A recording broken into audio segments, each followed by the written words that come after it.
등 후속 검사를 통해 안전성을 최종 확인할 예정이라고 밝혔습니다. 중부 내륙과 경북 내륙에 한파특보가 내려진 가운데 매서운 추위가 계속되겠습니다. 오늘 서울의 낮 최고 기온은 영하 2도로 중부지방의 기온이 하루 종일 영하권을 기록한 데 이어 주말에도 한파가 이어져 일요일에는 서울의 아침 기온이 영하 14도까지 내려갈 것으로 보입니다. 한파 속에서 건조한 날씨는 계속되겠습니다. KBS 제1라디오 5시 뉴스 아나운서 태경이었습니다. KBS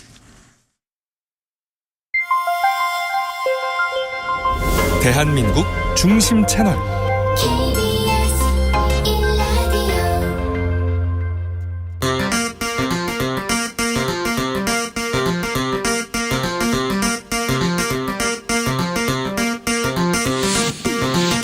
주진우 라이브.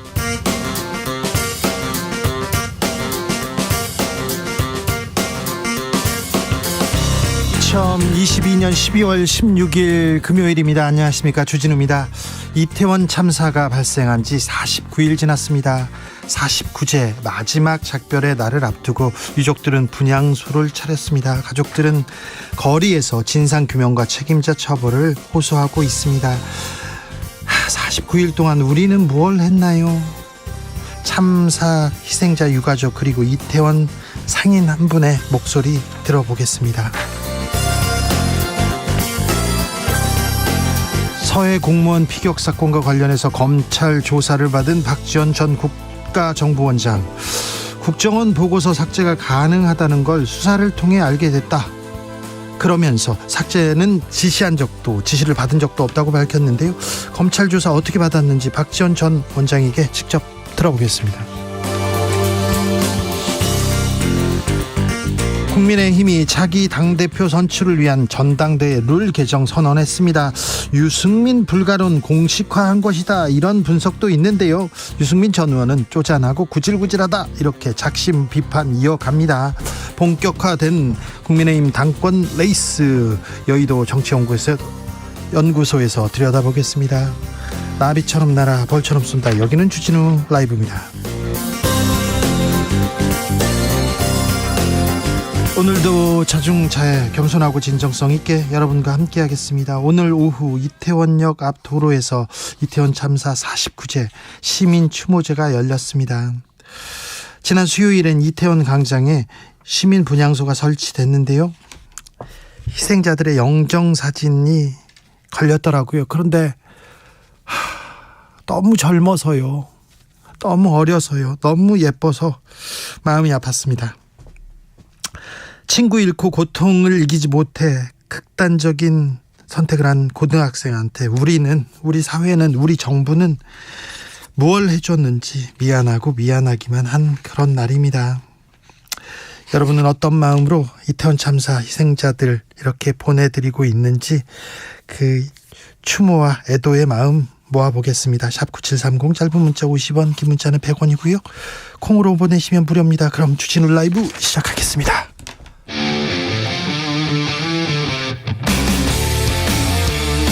탐사보도 외길 인생 20년. 주 기자가 제일 싫어하는 것은?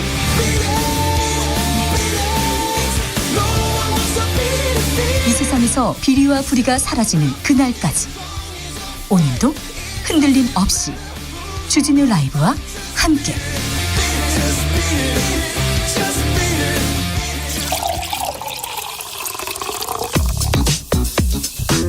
진짜 중요한 뉴스만 쭉 뽑아냈습니다. 주스 홍상근 기자, 어서 오세요. 안녕하십니까. 오늘 이태원 참사 희생자들의 49제 추도식이 있었습니다. 네, 조계종 사회복지재단은 이태원 참사 발생 49일째인 오늘 조계사 대웅전 앞에서 12구 참사 희생자 추모 위령제를 봉행했습니다.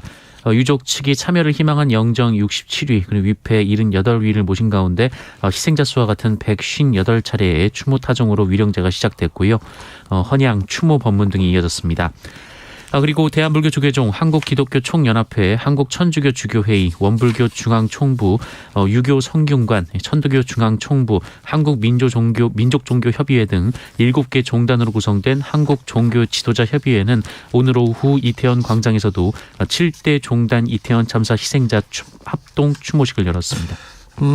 종교가 나서서 희생자들을 추모합니다. 네, 원호를 달래고 가족들을 이렇게 위로합니다. 그런데 정부는 어디 있습니까? 국가는 어디 있는지 국정조사는 아직 시작도 못했습니다.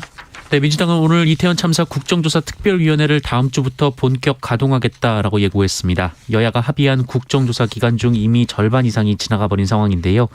이재명 대표는 오늘 최고위원회의에서 국정조사를 정상 가동해야 한다라면서 정부 여당은 비극적 참사 앞에서 정치적 계산을 앞세우지 말고 책임 있는 행동을 해달라라고 촉구했습니다. 한덕수 국무총리 또 논란을 만듭니다. 네, 최근 이태원 참사로 2명의 친구를 잃고 생존한 고등학생이 안타까운 선택을 하는 비극적인 일이 벌어졌었는데요. 이를 두고 한덕수 국무총리가 어제 기자들 앞에서 좀 더 굳건했으면 좋았을 것이라고 말한 바 있습니다. 좀 더 굳건했으면 좋았겠다고요? 굳건하지 못해가지고 그런 선택을 했다고요? 네, 이에 대해 송진영 12구 참사 유가족협의회 공동 부대표는 오늘 MBC 라디오와의 인터뷰에서 이 말이라고 그냥 뱉어놓고 책임지거나 반성하거나 사과하거나 그런 것도 없이 항상 이런 식으로 넘어간다라면서 이런 걸 보고 폐륜이라고 하는 것이라고 강하게 비판했습니다. 도대체 한덕수 총리는 어느 별에서 왔는지 좀 물어보고 싶습니다. 희생자들 그리고 가족들에 대해서 어떤 마음을 가지고 있는지 좀 묻고 싶습니다. 어느 별에서 오셨습니까? 한덕수 총리님. 어느 나라 지금 총리 역을 하고 계신지 이해가 되지 않습니다. 국회는 오늘도 공전입니다. 네, 김진표 국회의장은 어제 여야가 첨예하게 맞서고 있는 법인세 최고세율 인하와 관련해 민주당이 현행 유지 그리고 국민의힘의 3%포인트 인하를 절충하겠다면서 1%포인트 인하의 중재안을 제시한 바 있습니다. 민주당은 이 중재안을 수용한 상황인데요. 국민의힘은 부정적 기류입니까? 네, 주호영 원내대표는 오늘 이에 대해서 이 국회의장 중재안은 선뜻 받아들이기 어렵다라며 겨우 1%포인트만 내리는 것만 갖고는 해외 투자자들에게 신호를 주기에 턱없이 부족하다라고 말했습니다. 그런데 여기까지 왔고 예산 지금 통과해야 되는데 왜 국민의힘은 중재안도 받지 않는다고 합니까? 네, 이와 관련해서 이 대통령실이 이 중재안을 받아들이기 어렵다는 분위기가 있다라는 보도가 이어지고 있습니다. 대통령실에서요? 용산 눈치를 보나요? 지금 국민의힘에서? 네, 대통령실은 이 3%포인트라는 숫자가 괜히 나온 게 아니고 이 단순히 플러스 마이너스 차원이 아니다 이렇게 말했다고 하는데요. 그러자 민주당 박홍근 원내대표는 이 민주당은 중재안을 수용하기로 결단했지만 여당이 용산 눈치만 보면서 시간 끌기에 급급하고 있다라고 주장했습니다. 정부가 대학 규제 개혁 얘기를 해요. 그런데 규제 개혁 말은 하는데 사학재단한테 크게 유리한 내용만 있네요. 네, 교육부는 4차 산업혁명, 디지털 대전환 등으로 국가 경쟁력을 확보하기 위해서 대학의 역할이 어느 때보다 중요하다라며 하지만 낡은 규제 때문에 대학 발전에 한계가 있다 이렇게 주장을 했습니다. 그리고 관련돼서 규제 완화 내용을 발표했는데요. 이 내용을 보면 이 대학을 평가하는 교육부가 재정 지원을 위해서 대학을 평가하는 대학 기본 역량 진단 제도가 있는데 이 평가를 각 사학재단 그리고 한국대학교 교육협의회 등 자체기구에 맡기겠다라는 내용입니다. 예전에 사학은 형용사가 따라다녔습니다. 비리사학, 부정적인 일도 많고 뇌물도 있고 지금은 좀 맑아졌는데 아직도 그런 학교들 많아요. 고등학교 때 경험하셨잖아요. 그런데 일단 대학 규제 개혁이라는 이유로 사학재단한테 크게 유리한 제도들이 들어온다고 합니다. 좀 우려가 되는데요. 저희가 자세히 좀 살펴보겠습니다.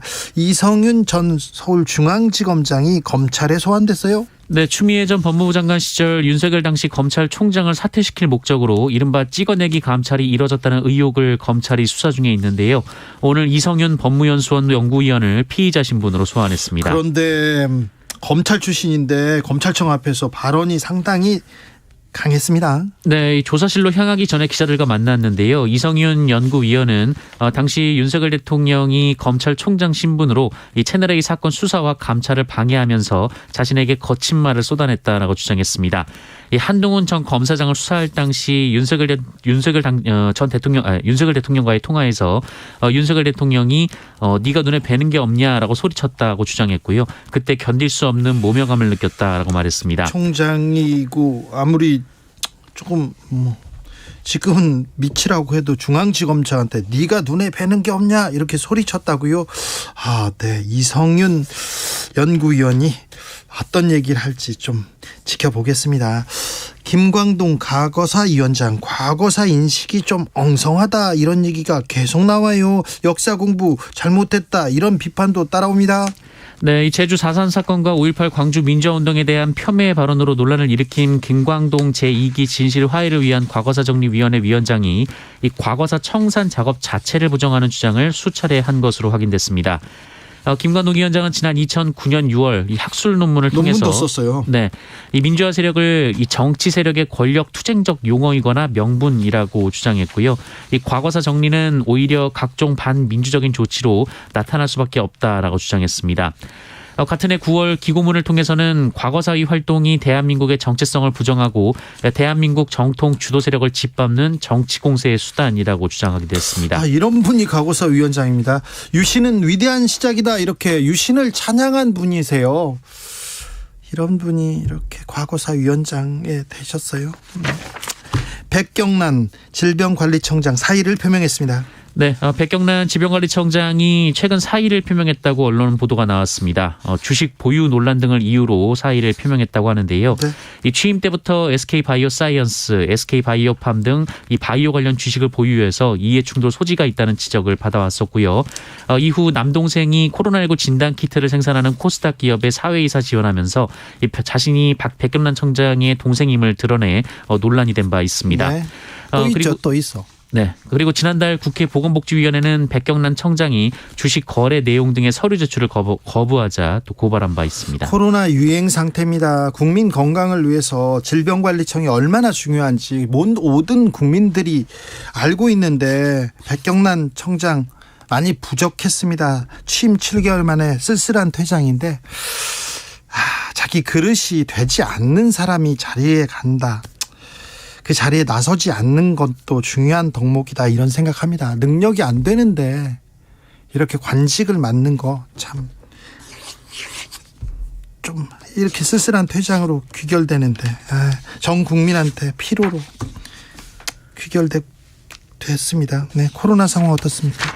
네, 오늘 발표된 코로나19 신규 확진자 수는 66,953명입니다. 어제보다 3천여 명 정도 줄었습니다만 지난주와 비교하면 4천여 명 늘었습니다. 주스 정상근 기자 함께했습니다. 감사합니다. 고맙습니다. 전국적으로 한파 경보 내려졌습니다. 엄청 춥죠. 춥습니다. 주말 동안 더 춥다고 합니다. 영하 날씨 지속될 예정이라고 하니까 가급적 외출 자제하고 외출하실 때는 따뜻하게 입어야 됩니다. 내복도 있고요. 끼어 입어야 됩니다. 조심하십시오. 어떻게 이태원 참사 이렇게 추모하고 있습니까? 물어봤더니요. 0565님 저는 불교라서요. 마음속에 관세음보살밖에 할 수 있는 게 없어서 너무 안타깝습니다. 부디 하늘나라에서 영면하시길 바랍니다. 이렇게 기도하셨고요. 3123님 영정 사진들을 보니까 황망함과 슬픔이 입체적으로 다가옵니다. 거기서 그런 일이 있었지가 아니라 어떻게 이런 일이 있었을까 의문이 듭니다. 삼가 희생자분들의 명복을 빕니다. 0147님 희생자 모든 분들이 따뜻한 곳에서 행복하게 있기를 바래요. 여러분 잘못이 아닙니다. 살아있어 죄송합니다. 바꾸지 못해서 죄송합니다. 이렇게 얘기해 주셨어요. 8649님 젊은 분들의 희생이 너무나도 큰 이태원 참사였어요. 사구제를 맞이하여서 힘들고 아들 따님이 잃었을 때 하늘이 무너지셨을 텐데 삼가 고인의 명복을 빌면서 진상규명 꼭 이루어져야 한다고 생각합니다. 추운 한파보다 더 추우실 분들 힘내셨으면 좋겠어요. 네.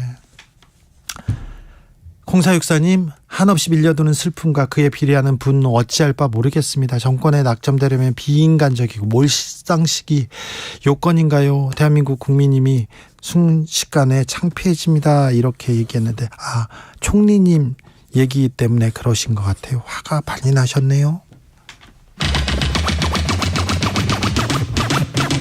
주진우 라이브.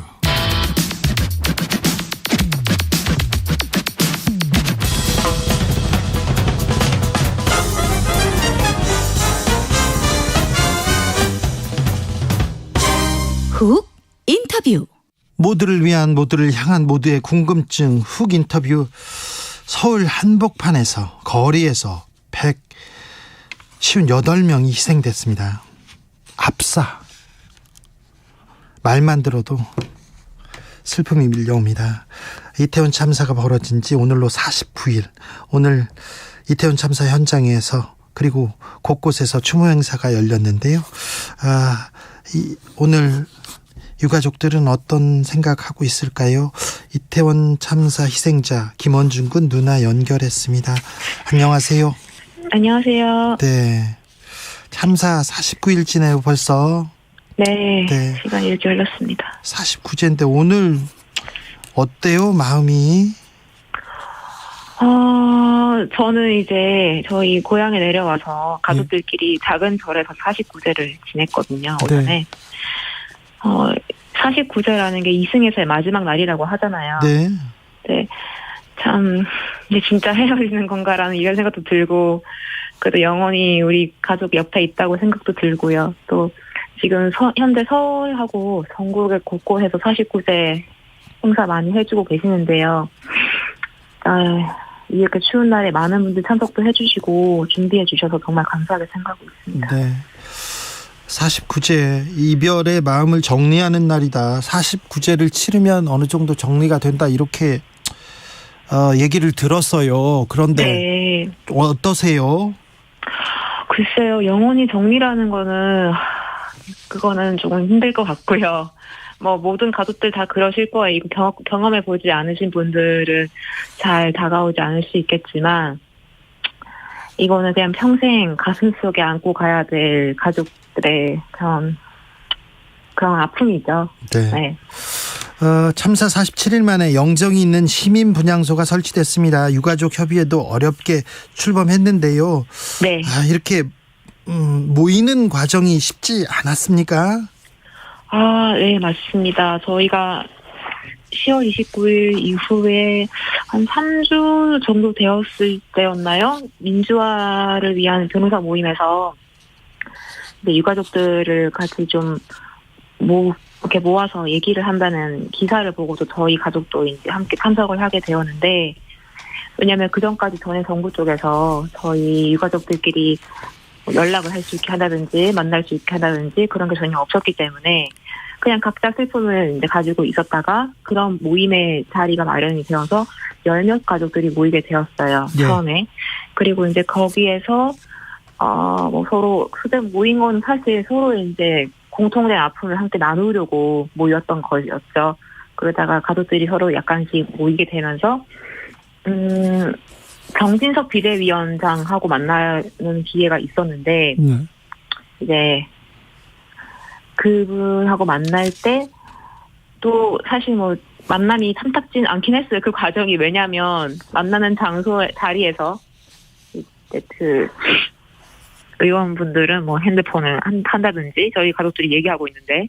그래요? 예, 좀 졸고 계신다든지 자리를 나가서 안 들어오신다든지 끝날 때까지. 아니 근데 유가족을 만나는 자리에서 졸아요. 예. 저도 그 이제 갔던 유가족들 분들한테 얘기를 듣긴 했는데 조금 굉장히 놀랐죠. 근데 더한 것은 다음날 나왔던 기사에서 정진석 비대위원장이 그 유가족들이 전체를 대표하는 것은 아니다. 이렇게 얘기까지 하셨단 말이에요. 네네. 저희가 이제 완전히 망치로 뒤통수를 맞은 기분이었죠. 예, 굉장히 실망을 많이 했고, 사실 그 만나는 과정 자리에서도 크게 기대를 한 건 아니었지만 이렇게까지 얘기를 하실 줄 몰랐던 거였기 때문에 네. 그렇게 하면서 유가족 협의회라는 걸 만들어야겠다는 의지가 조금 더 커졌다고 말씀드릴 수 있을 것 같아요. 네, 알겠습니다. 그 이후에 국민의힘 분들하고는 지금 소통이 되고 있습니까? 소통이라는 게 전혀 없습니다. 정부에도 그렇고요. 정부 측에서도 그렇고. 정부 측에서도 얘기를 안 합니까? 예, 처음에 저희한테 유가족 유족들을 위해서 모임을 할 수 있는 뭐 장소나 시간, 자리를 마련해 주겠다고 얘기를 하긴 했었는데, 네. 뭐 그때가 1월 말쯤이었나요? 그 다음 주에 마련해 보겠습니다 하더니 그 뒤로 뭐 온데간데 연락이 없어요. 더 이상 뭐 추가적으로. 그래서 저 유가족분 중에서 한 분이 전화를 해가지고 그 이태원 참사 원스톱 센터라는 곳이 있거든요. 거기 예. 전화해가지고 그렇게 뭐 마련해 준다더니 뭐 왜 연락이 없냐 했더니만은 뭐 기사에 나온 대로 그냥 참고하시면 될 것 같다. 근데 그 기사가 뭐냐면 준비하고 있는 중이다라는 내용이 있는 기사였거든요. 아직도 준비하고 있어요? 그렇죠. 아직까지 연락이 하나도 없어요. 뭐 어떻게 해주겠다 뭐 이런 거 없습니다. 정부 네. 여당에서는 아무런 대답이 없고 아무런 얘기를 안 합니까? 그렇습니다. 연락 받은 거 없습니다. 이해가 믿어지지가 않습니다. 지금 듣고도. 친구 둘을 잃고 고통 속에 지내다가 극단적 선택을 한 고등학생 소식이 전해지면서 예. 또 수많은 사람들이 눈물을 쏟았는데요. 네. 한덕수 총리가 본인이 좀 굳건하게 치료를 받겠다는 생각이 강했으면 좋지 않았을까 이 얘기를 했습니다. 네, 어찌 들으셨습니까? 그렇습니다. 일단은 한덕수 국무총리라는 분은 이게 사람으로서 할 수 있는 말이 그게 처음이었을까라는 생각이 들더라고요. 안타깝다. 어떻게 이런 일이 벌어질 수 있냐. 또는 뭐 다시는 이런 일이 벌어지지 않게 좀 더 노력을 하겠다. 뭐 이런 얘기가 아니라 그걸 오로지 또 본인의 탓으로 보여진 거잖아요. 본인이 노력을 하지 않아서 그 트라우마에서 벗어날 의지가 약간 없었다는 듯이 얘기를 하시는데 약간 유가족 다 같이 굉장히 화가 났고요. 그 얘기 듣고. 그리고 이분은 저 개인적인 생각이지만 인격적으로 조금 인성이 약간 문제가 있으신 게 아닌가. 누구든지 다 이런 일이 있으면 너무 슬퍼하고 어떻게 이런 일이 또 있을 수가 있고 부모님은 또 앞으로 어떻게 살아가시나 이런 생각이 드는데 좀 아직 이 말씀드리는 이 순간으로 제가 지금 너무 가슴이 떨리는데 어떻게 그렇게 그런 말을 아무렇지도 않게 얘기할 수 있을까요? 만약에 본인 일이나 조카의 일이었으면 그렇게 얘기할 수 있었을까요? 너무 놀랐습니다. 네. 말이 안 된다고 생각합니다. 참사를 수사하고 있는 경찰청 특수본의 수사 어떻게 지켜보고 계십니까? 일단은 지난번에 그 특수본 쪽에서 이제 다시 뭐 영장 재청구하겠다 얘기 뭐 이런 것도 있고 한데 사실 그 과정상에서 조사하고 있는 게 많이 전달된 건 없습니다. 저희도 그냥 기사를 보고서 통해서 알고 있는 정도고 그 기사마저도 많이 나오고 있지는 않은 상황인데요. 또 오늘 49절을 맞아서 얘기를 하셨더라고요. 조금 더 결과가 나올 것이다, 마무리가 될 것이다라고 얘기를 하셨는데 사실 별로 기대하고 있지는 않습니다. 저는 희망적이지가 않습니다. 네, 오늘 지금 가장 중요한 것이 무엇이라고 보시는지요? 유족들이 가장 바라는 게 무엇인지 좀 말씀해 주세요. 지금이라도 정말 늦었지만 책임 있는 분들의 진정성 있는 사과, 진정성 있는 사과와 그리고 또 하나하나 어디에서부터 무엇이 잘못되었고 왜 그날 경찰들이 그만큼 많이 출동하지 못했으며 6시 34분에 분명 신고가 있었는데 왜 그때 바로바로 투입이 되지 못했는지, 지하철은 왜 무정차를 하지 않았는지, 도로 위로 왜 아이들을 올렸는지 이런 것부터가 저희 유가족들은 다 지금 궁금증이 굉장히 많은 상태거든요. 네. 하나하나 다 조사를 좀 해주셨으면 좋겠습니다. 알겠습니다. 지금 어느 걸 하나 제대로 들은 게 없는 상황이기 때문에 아직까지. 고 김원준 군에게도 하실 말씀이 있습니까?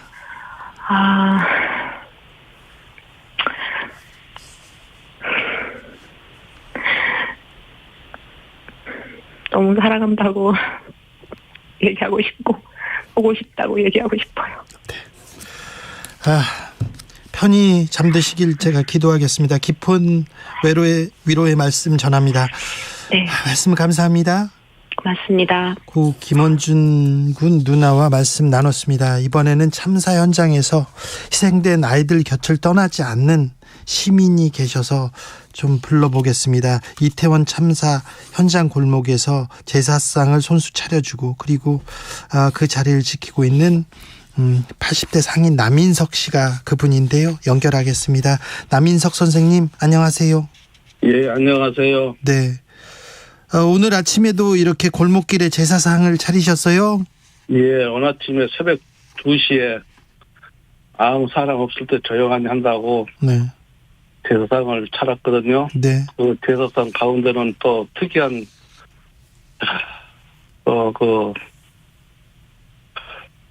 뭐랄까요. 먹혀서 말이 안 나오네. 네. 영암 얼주산 밑에서 할머니가, 80대 먹은 할머니가 그 한자로 그 젊은 영혼들한테 좋은데 가라고 글을 밤새도록 써가지고 두루마기로 한 4m 정도 가지고 영암에서 꼬부랑 할머니가 저를 찾아왔어요. 부처님 계시를 받았다고. 그러면서 중앙일보에 그 신문이랑 그 오래가지고 오셔서 요거 명령을 따라 바쳐야 된다고. 그러고 찾아와서 저를 확인하고 주고 그냥 물 한 모금도 듣지 않고 그냥 가시더라고요. 아이고. 예. 참사 당일 그 가게 문도 열어주시고 부상자도 많이 구했다고 이렇게 들었어요. 예. 그래서 그걸 피워놓고 영양들라 피워놓고 새벽 2시에 49제를 지었습니다. 네네. 예. 네. 49일인데요. 지금 예. 가장 안타까운 점이 뭡니까? 가장 안타까운 것은 말할 수 없죠. 저 어떻게서 이런 사고가 났나 싶고 저도 이해가 안 되는 거예요. 이 골목에서 예. 158명이 한꺼번에 죽었다는 것은 이거 아무도 이해가 안 되는 거예요. 예, 그것이 안타깝죠. 네. 그 사전에 막지 못한 게 배가 죄스럽고. 네. 그 이후에도 조금 유족들 그리고 희생자들한테 좀 면목이 없습니다. 네, 면목이 없죠. 거기 있는 어른들은 시민들은 다 미안해하는데 왜 네. 책임 있는 사람들은 아무 말도 없는지 그것도 용산구청장은 전화기 바꿨다는 얘기만 나오더라고요. 네. 글쎄요, 거기까지는 제가 생각을 못 하겠습니다만은. 네. 이 젊은 아이들을 헛되지 않게 그런 해서 했으면 좋겠어요. 네. 예. 이태원 참사로 그 이후에 이태원 지역은 지금 어떻게 흘러가고 있습니까? 좀 어려움을 겪고 있을 것 같은데요. 어려움은 뭐라고 말할 수 없죠. 그 코로나 때문에도 한 3년차 지금 이렇게 정말로 그냥 고생 생활을 벌다가 또 이런 사고가 터지다 보니까 뭐라고 하겠습니까? 지금 내 집 앞에서 젊은 애들이 죽어갔는데 제가 그걸 가지고 따질 그럴 형편도 못 되고 그 말을 낼 형편도 못 됩니다. 네. 예, 너무 죄스럽습니다. 네. 그런데 참사를 이렇게 목격하시고 그 이후에 참사 현장에서 계속 이렇게 지켜주고 계신데 그런데 그 선생님이 겪는 고통도 걱정이 돼요. 트라우마 때문에요. 아주 울컥울컥 갖고 난 눈물 나오고요. 가슴 꽉 막히고요. 힘들어요. 너무 힘들어요. 아니 근데 힘든데 조금 이렇게 좀 멀리 떨어지면 좋을 텐데 왜 현장을 떠나지 못하는 이유는 뭘까요? 아이고 내가 좀 이렇게 딴 사람들이 나를 좀 위로해 준다고 데리고 나가서 이렇게 근데 도저히 있을 수가 없어요. 몰래 그냥 빠져나와서 다시 찾아오고 그러거든요. 현장으로. 네. 그러면 거기 가 있으면 살려주세요. 그것이 막 들려오는데 어떻게 그걸 가지고 제가 거기서 시덕거리고 있겠어요. 그래서 다시 여기 오면은 너희들을 지켜줘야 되겠다 하는 그런 마음에서 같이 옆에서 자고 같이 밥 먹고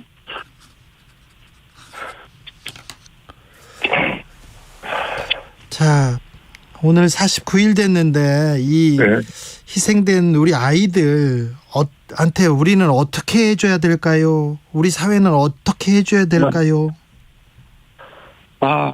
그들은 정말로 제발 헛되게 그냥 둬서는 안 되고 정말로 뭔가 하나도 추모공원이라도 제대로 세워서 세계적인 골목에 마다 비춰줄 수 있는 등불이 되도록 경력을 일으키도록 세계 사람들이 한번 들려서 이런 데서 죽을 수도 있구나 하는 것을 보여주도록 했으면 좋겠어요. 그럼으로써 이런 사고가 나지 않게 그런 사연에 방지할 수도 있고 그런 뜻에서 좀 이렇게 해줬으면 좋겠어요. 알겠습니다. 어려운 상황에서 말씀 감사합니다. 이태원 참사 현장에서 손수 제사상을 차려서 희생자를 추모하고 계신 80대 상인 남인석 씨와 말씀 나눴습니다. 선생님 감사합니다.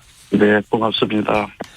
0318님께서 저는 94년 무학여고에 다녔습니다. 성수대교 붕괴 때 친구와 선생님을 잃었습니다. 그때 많은 사람들이 희생됐는데 무학여고에서 그때 참 어른들 많이 원망하고 내가 어른이면 이런 일 절대 없게 하겠다고 생각했어요. 근데 그로부터 30년 가까이 지나 저는 어른이 되어 있는데 저는 여전히 무엇도 하질 못했습니다. 미안합니다. 세상을 변화시키지 못해서 정말 미안합니다. 이렇게 문자를 주셨습니다. 아니요, 선생님이 어른이면 이렇게 생각하는데 좀 안타깝습니다. 교통정보센터 다녀오겠습니다. 임초희 씨. 네, 이 시각 교통정보입니다. 서울 시내 잠시 후 6시부터 이태원역 1번 출구 앞에서 집회가 있을 예정입니다. 집회 준비로 이태원로 북한남 삼거리에서 녹사평역 방향으로 이태원역 앞 전차로가 통제 중입니다. 도로 이용에 참고하시고요. 내부순환도로 성산 방향은 종암에서 홍은램프까지 정체인데요. 이 사이 홍지문 터널 3차로에 사고가 있습니다. 다시 홍제램프부터 성산대교 앞쪽으로 밀리고요. 고속도로는 경부고속도로 부산 쪽 한담에서 서초, 신갈에서 수원 사이 막히고요. 더 가서는 망향휴게소 부근 5차로에서 사고가 났습니다. 조심해서 지나시고요. 이후 목천까지 정체 이어집니다. 다시 옥산과 회덕 분기점에서 교통량 늘었고요. 비룡 분기점에서도 속도 내기 어렵습니다. 남부권에선 금호 분기점과 동대구 분기점, 더 내려가서는 양산과 경부선 시점을 앞두고 밀리고 있습니다. KBS 교통정보센터에서 임초희였습니다.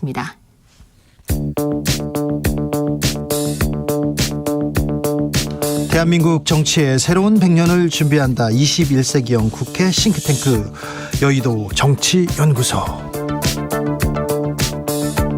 정치권에 보내는 고급진 정치 컨설팅, 오늘도 뜨겁게 분석해 봅니다. 김용남 전 의원 오셨습니다. 어서 오세요. 네, 안녕하세요. 김용남입니다. 그리고 김필성 변호사 오셨습니다. 네, 안녕하십니까. 김필성입니다. 네. 윤석열 대통령이 국민과의 대화처럼 국정과제 점검회의 열었는데 어떻게 보셨습니까, 김영남 의원님? 이 정부의 좀 아쉬운 점 중에 하나가 뚜렷한 국정 목표 내지는 국정 비전이 없다. 안 보인다는 거예요. 네. 없지 않겠죠. 네, 안 보인다. 보인다는 네, 좋습니다. 안 보여요. 근데 이 지금 국정과제 점검 회의 이제 방송을 통해서 다 방영이 됐습니다만 이런 자리를 통해서 오히려 그동안 좀 희미해 보였던 어떤 국정 과제나 목표가 저런 거구나라고 구체화되는 뭐 그런 효과가 있는 것 같아요. 그렇게 봐야 되는 거군요. 김필성 변호사 보셔야죠. 네, 김필성 변호사 어떻게 보셨어요? 뭐 전반적으로 사실 이제 김용남 의원님께서는 국정과제 방향이 좀 흐릿한 게 아니, 좀 약한 게 아니었냐 말씀하셨는데 제가 보기에는 오히려 그동안 그 기조나 이런 것들, 그러니까 국정 방향이 국정 운영의 기조 같은 거는 분명했던 것 같고요. 어떤 쪽으로요? 그러니까 이제 지금 이번에 이제 오늘도 얘기했던 것처럼 뭐 노동 문제라든지 아니면 무슨 연금 개혁, 그 다음에 뭐 건강보험 이런 것들에 대해서 어젠다들은 확실했던 것 같고요. 거기에 대해서 사실 이제 오늘 제목이 회의였는데 거기에 대한 토론이 아니라 나는 계속 그 대통령께서 이제까지 밀어붙였던 대로 나는 그대로 밀고 가겠다라는 태도를 확인하는 자리 정도가 아니었나 싶습니다. 그래서 저는 오히려 좀 아쉬웠습니다. 오히려 피드백을 좀 받는 자리였으면 좋았다는 생각이 들었는데 그러진 못했던 것 같습니다. 뭐 그래도 근데 그동안 조금 제가 아쉬워했던 점에 대해서 이번 기회에 방향이 이렇구나. 그리고 제가 보기에는 방향 설정을 잘 한 것으로 보여요. 근데 다만 그걸 추진할 동력이 있느냐가 문제인데 가장 큰 단점이 지금 국회 의석수가 워낙 작아서 이 과제 굵직굵직한 과제들이 국회에서 통과가 안 되면 할 수 없는 부분이 대부분이거든요. 아니 그런데 국정 과제, 국정 아젠다 비전은 확실했는데 그러면 민주당 때문에 야당 때문에 지금 잘 못하고 있는 거다. 아니 그 추진하려고 해도 뭐 국회에서 법 통과가 안 되면 할 수 없는 부분이 대부분이죠. 뭐 네. 대표적인 게 노동개혁도 그렇고요. 또 연금개혁, 뭐 건강보험 문제는 사실 저기 심각하거든요. 네네. 소위 그 문케어 때문에 지금 건강보험료가 많이 이미 오르고 있습니다만 저게 법정 상한이 있습니다. 근데 그거 8%를 넘기려면 무조건 국회에서 법 개정이 이루어져야 돼요. 근데 문제는 그거로 감당을 못 해요, 지금. 건강보험 그 재정 문제를 감당할 수 없는 수준이에요, 지금. 이제 노동 문제 처음에 말씀하셨고요. 네. 지금 이제 오늘 대통령께서도 이제 중요 개혁 과제 중에 하나로 말씀을 하셨는데, 저는 이제 노동 과제 같은 경우, 노동에 대해서도 사실 이제 대표적으로 지금 들여다볼 만한 사안이라고 생각을 하는데요. 잘 아시다시피 지금 주 69시간 일하게 한다는 내용으로 지금 중요 내용 중에 하나입니다. 그렇죠. 초과 근무 시간을 지금 늘리겠다고 했죠. 예, 주 69시간이면 일주일에 6일 근무하는 경우에 11.5시간 일하게 되는 거거든요. 네. 이게 얼마나 긴 시간이냐면요. 좀 약간 선정적이긴 합니다만 제가 비교를 하나 할게요. 나치가 말입니다. 2차 대전 때 유대인들을 강제 수용소에 저기 물론 저기서 저기 끌어다가 강제 노동을 했었는데 이제 1939년부터 이제 했거든요. 그때 당시에 했던 부과했던 강제 노동 시간이 하루에 10시간에서 12시간이었습니다. 그래요. 그러니까 그때도 일요일은 쉬었습니까? 예, 그때도 이제 왜냐하면 매일 일하면 죽으니까요. 그러니까 지금 이 기준으로 하면 당시에 유대인들이 강제 수용소에서 강제 노동하는 시간 기준으로 봐도 긴 시간이에요. 네. 그러니까 이게 과연 물리적으로 가능한 시간인지 이게 역사상 얼마나 긴 시간인지에 대해서 사실 충분히 리뷰가 되고 연구가 된 상태에서 지금 진행이 된 건지 모르겠단 말입니다. 그 부분에 대해서 이제 오해를 하시는 것 같은데 이게 이제 상한이 69시간이 가능하다는 것이죠. 네. 뭐 무조건 69시간까지 일을 하라는 것도 아니고 우리가 산업별로 보면 계절적 수요가 뚜렷한 산업이 있습니다. 그래서 1년 중에 6개월은 바쁘고 6개월은 그야말로 한가한 업종들이 있어요. 그것뿐만 아니라 특히 IT 관련한 개발 업종과 관련해서는 이게 시한을 맞춰야 되기 때문에 몇 달 동안 바쁘고 그 이후에 이제 프로젝트가 끝나고 나면 또 한가해질 수 있는 업종들이 많이 있거든요. 근데 그렇게 바쁠 때 1년 평균으로는 주 52시간을 넘기지 않지만 그 기간은 법정 상한까지 일하게 하고 이게 어떤 효과가 있냐면요. 오히려 변칙적으로 일은 실제 하면서 법정 상한 시간 때문에 초과 근무 수당을 못 받던 사람들이 다 받을 수 있는 게 있는 거예요. 물론 이거는 지금 어떻게 지금 노동을 강제해요. 지금 어느 업종이고 대부분 구인난이에요.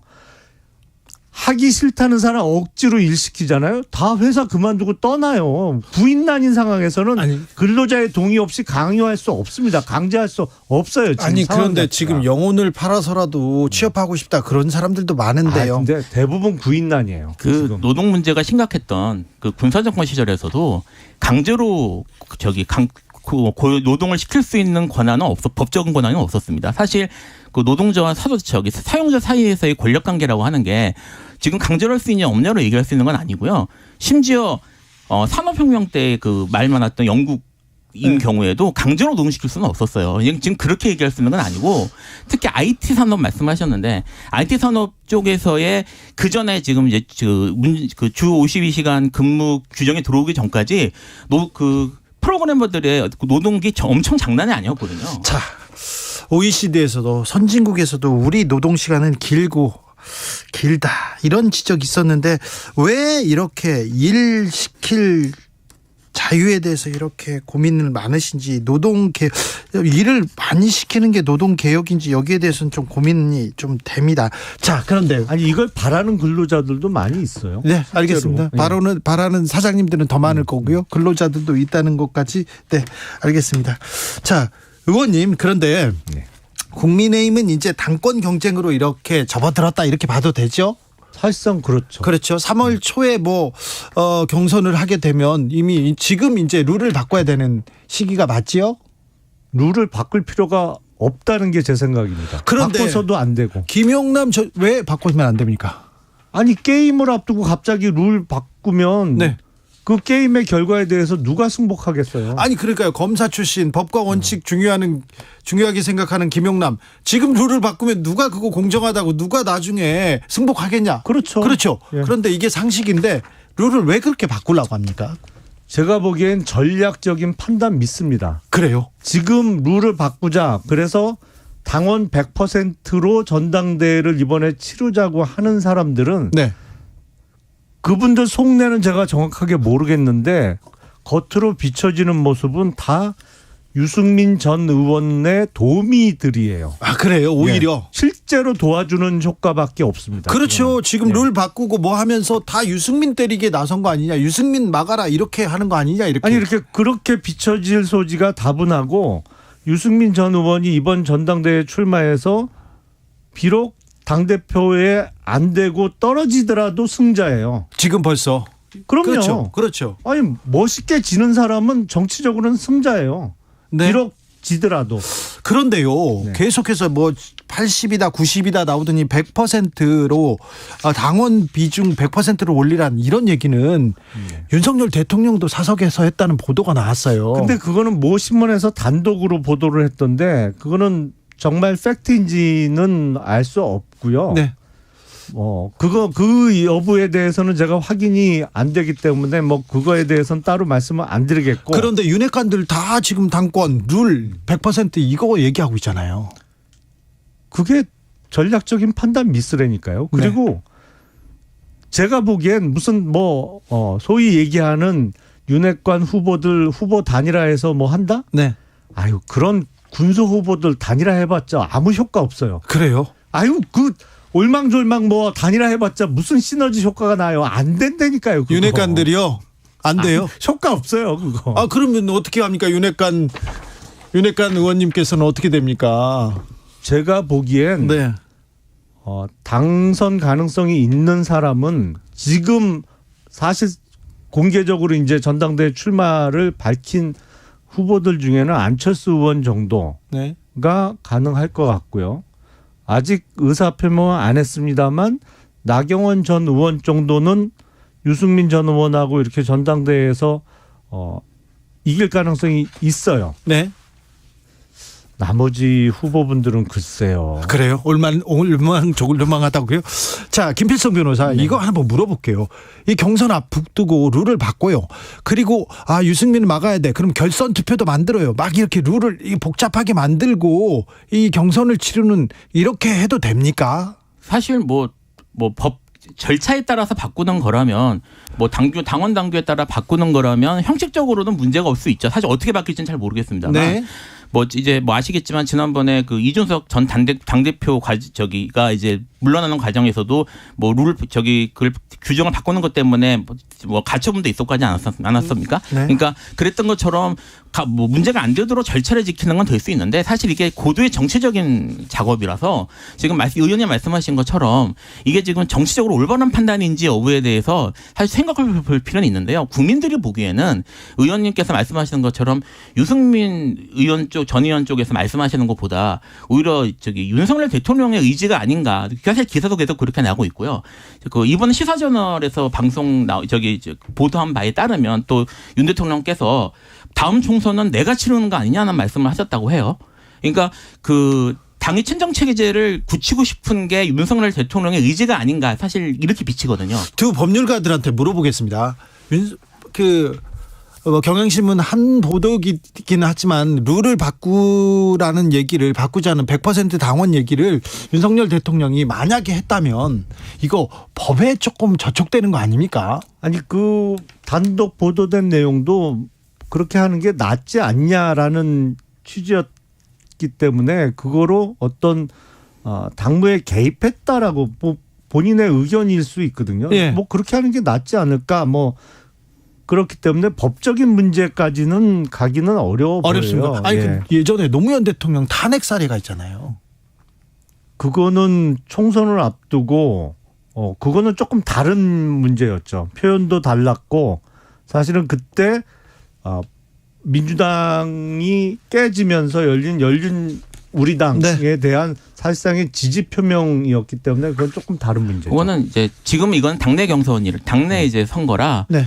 공직선거법하고는 조금 다르다고 볼 수는 있을 텐데요. 네.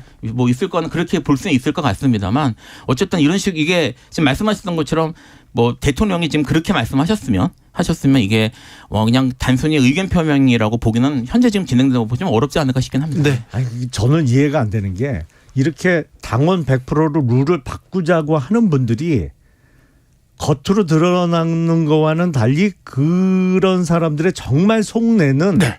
이번 전당대회에서 유승민 전 의원이 당대표가 되는 게 좋겠다라고 정말 마음 깊숙이 드러나지 않게 생각하면서 한다 그러면 저는 아주 전략적으로도 훌륭하고 뭐랄까 영리하다라고 생각을 하겠어요. 네네. 근데 그게 아니고 다른 목적을 갖고 있는데 이렇게 발언을 하고 이렇게 몰고 간다는 건 정말 전략적으로 판단착오예요. 그건. 룰 계속 얘기가 나오면 유승민을 이렇게 두려워하나 유승민 띄우나 이런 생각이 들어요. 점점 도와주는 거예요. 그렇죠. 사실은. 네. 방금 김필성 변호사가 윤 대통령이 주변에 다음 총선은 어차피 내가 치르는 거 아니냐 이런 취지의 발언을 했다는데 그 취지는 사실은 제가 이야기는 지금 윤석열 정부가 출범한 지 6개월이 됐습니다만 할 수 있는 부분은 그렇게 많지 않아요. 대통령과 정부가. 사실은 국회의 문턱을 넘지 못하면 어떠한 개혁 조치가 됐던 아니면 상당 부분의 법안, 지금 예산안도 통과가 안 되고 있습니다만 다음 총선에서 국민의힘이 승리를 못하면 윤석열 정부는 사실상 5년 내내 그렇죠. 힘을 못 쓰고 식물 그렇죠. 정부로 끝날 수밖에 없어요. 그러니까 네. 다음 총선과 윤석열 정부의 어떤 성공과는 불가분의 관계거든요. 네네. 그런 밀접한 관계를 얘기한 거 아닌가 싶어요. 김용남 전 의원 다음 총선에서 또 배지 다르셔야 될 거 아니에요. 자, 좀 그런데 달아주세요. 좀. 네, 주변 사람들하고 얘기할 거 아닙니까? 국민의힘 주변 사람들끼리 누가 이렇게 당권을 잡을 것 같아? 누가 당권을 잡아야 우리한테 유리해? 이런 얘기할 거 아니에요. 그렇죠. 네. 예. 그럼 어떤 얘기 제일 많이 나옵니까? 아니 일단은 수도권의 승리를 가져올 수 있는 사람이 당대표가 돼야 돼요. 네. 근데 영남 출신 의원분들은 대단히 기분 나쁘겠습니다만 영남 출신 정치인들이 바라보는 선거는 수도권 출신이 바라보는 선거하고 완전히 틀려요. 예.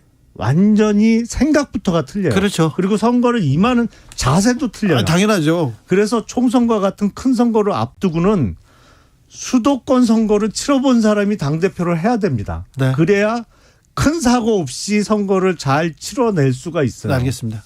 김용남이 적임이다 이렇게 당권 주자로 뛰는 건 아닙니까? Next time. Next time. Not 알겠습니다. this time. 알겠습니다. 네. 영어라 써가지고 무슨 말인지 잘 모르겠습니다. 민주당 이재명 대표를 향한 수사는 어떻게 돼갈 것으로 전망하십니까? 지금 한동안 거칠게 이렇게 진짜 거세게 몰아붙이다가 네네. 좀 숨고르기 하고 있어요. 최근에 이제 사실 이 거칠게 몰게 된 게 이제 남욱 변호사나 이런 사람들의 진술이 바뀌면서 그랬는데 이게 지금 김만배 씨하고 진술을 하고 부딪히고 사실 진술들이 서로 일관되지 않는 상황이 되면서 약간 주춤하는 모습이었거든요. 일단 남욱 변호사의 진술은 김만배 벽에 지금 부딪힌 상태예요. 근데 김만배 씨가 또 최근에 자해 소동이 있었다고 하니까 이것이 지금 어떻게 변수로 작용될지는 모르겠습니다만 검찰 특수부의 특성상 일단 목표를 이렇게 정하고 밀어붙이면 도중에 물러서는 경우는 거의 없거든요. 네. 결국은 시간의 문제지 끝까지 이재명 대표를 목표로 밀고 가지 않을까 싶습니다. 김만배 씨의 자해 사건은 이 수사에 어떤 영향을 미칠까요? 글쎄 수사에 미치는 영향은 네. 김만배 씨가 스스로 목숨을 끊으려고 시도를 하고 나서 오게 되는 심경의 변화가 어느 쪽이냐가 가장 크겠죠. 네. 어느 쪽으로 심경 변화를 일으키느냐. 지금 수사 상황을 보면 업무상 배임과 관련해서는 사실 지금 기소해도 뭐 크게 무리는 없어 보여요. 대장동 관련해서요. 예. 근데 국민 정서상 돈 받은 게 드러나면 충격이 훨씬 클 것이고, 네. 어떤 뇌물 부분이 기소가 안 되면 네. 뭐랄까요? 뭐 사익을 추구한 건 없다. 뭘 그렇게 네. 이제 그 주장할 수가 있거든요. 그래서 결국엔 대장동 사업을 통해서 얻게 된 어마어마한 재산적 이익을 공유했느냐. 그게 이재명 대표의 최측근까지 들어간 거는 뭐 이미 공소장에 나와 있습니다. 물론 네. 재판은 앞으로 해야 되겠습니다만, 그게 이재명 대표의 경제적 이익과 어떤 관련이 되느냐를 밝혀내는 게 뭐 최종 목표가 될 것 같고, 근데 이제 우리가 대장동 사건만 들여다보고 있습니다만 너무너무 많거든요. 다른 사건도. 뭐 변호사비 대납 사건도 있고 성남 FC 문제도 있고 뭐 백현동 문제도 있기 때문에 그 대장동 사건 이외에서 또 다른 수사 성과가 나올 수 있을 것 같아요. 뭐 사실 그러니까 비진술 증거라고 하는 것들요. 그러니까 사람이 진술한 것이 아니라 자금의 흐름이라든지 그런 객관적 증거 같은 것들은 나오지 않았던 것 같습니다. 지금 말씀하셨던 여러 의혹들은 사실 제기된 지가 매우 오래된 것들인데 네. 지금 대선 이후에도 한동안 진행지를 못했거든요. 네. 그래서 지금 검찰이 충분한 현재 지금 진술을 바꾼 사람들의 몇몇의 진술 이외에 다른 증거를 갖고 있는 것 같지는 않아서 좀 지켜봐야 돼요. 김용남 전 검사. 김만배 씨 이렇게 자해 시도하고 그랬는데 좀 위험한 거 아닙니까? 빨리 구속해가지고 이렇게 좀 신변을 확보하는 게 낫지 않습니까?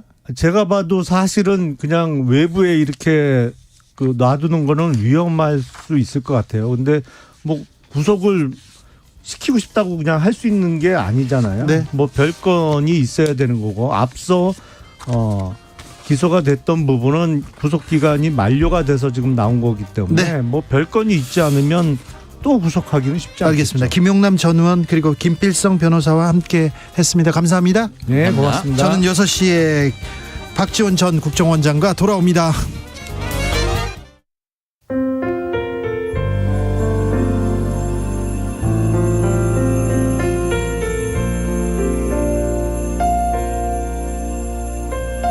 KBS 라디오 연중기획 희망충전 대한민국 512번째 이야기.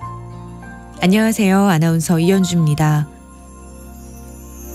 고등학교 2학년 가인이는 1년 전 유일한 가족인 엄마를 급성 간질환으로 떠나보냈습니다. 가족도 없이 혼자서 어떻게 살아야 할지 막막했는데요. 어느 날 13살 터울의 언니가 찾아와 가인이에게 손을 내밀었습니다. 아빠가 다른 언니의 존재를 어렴풋이 알고는 있었지만 지금처럼 함께 살게 될 줄은 몰랐던 가인이. 볕이 잘 들지 않고 비가 오면 물이 새는 반지하에 살고 있지만 가족이 있어서 행복합니다. 온종일 콜센터에서 일하고 녹초가 돼 집에 오는 언니를 보면 미안한 마음이 앞서기도 하는데요. 언젠가는 언니에게 꼭 도움이 되는 사람이 되고 싶습니다. 가인이와 언니가 안정적인 환경에서 함께할 수 있도록 여러분이 격려를 보내주세요. 여러분의 따뜻한 손길이 희망의 빛이 됩니다.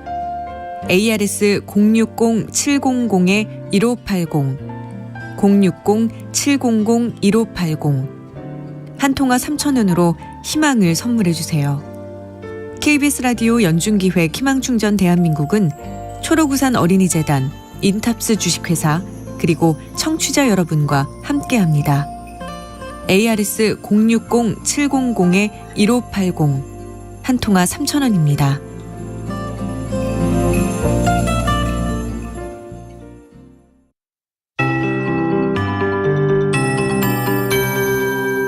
KBS 58분 날씨. 내일 오전부터 모레 아침 사이에 충남 서해안과 전라권 서부, 제주도 중심으로 매우 많은 눈이 오겠습니다. 돌풍과 천둥, 번개도 주의하셔야 되겠고요. 해상으로도 높은 물결까지 일겠습니다. 당분간 게다가 강추위가 지속되면서 동쪽 지역은 건조하기도 하겠습니다.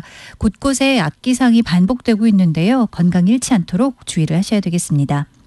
오늘은 제주 산지 쪽으로 눈이 오겠습니다. 내일과 모레는 이렇게 전국이 흐리고 내일부터 모레까지 예상되는 적설, 주로 충남 서해안과 전라권 서부 서해 5도, 울릉도, 독도, 제주도까지 포함해서 5에서 최고 15cm, 많은 곳은 전라 서해안과 제주도 중산간으로 20cm 이상이고요. 제주 산지는 최고 50cm 이상의 폭설이 예상됩니다. 다른 내륙 쪽으로도 1에서 8cm 정도의 눈이 지나겠고요. 서울이나 경기 북부 등 일부 수도권은 양이 줄어들면서 1cm가 채 안 되는 눈이 내일 오전부터 오후 사이 살짝 지나겠습니다. 비로는 5에서 10mm인데 기온이 낮아 눈으로 내릴 가능성이 크겠고요. 게다가 지금 이렇게 대설뿐만 아니라 한파특보도 내려져 있습니다. 내륙 곳곳으로 발효 중이라 추위가 이어지면서 내일 아침 서울이 영하 9도로 출발해서 낮 기온 영하 3도, 모레 일요일은 영하 14도까지 기온 내려앉겠습니다. 지금 서울 기온 영하 3도입니다. 최영우였습니다.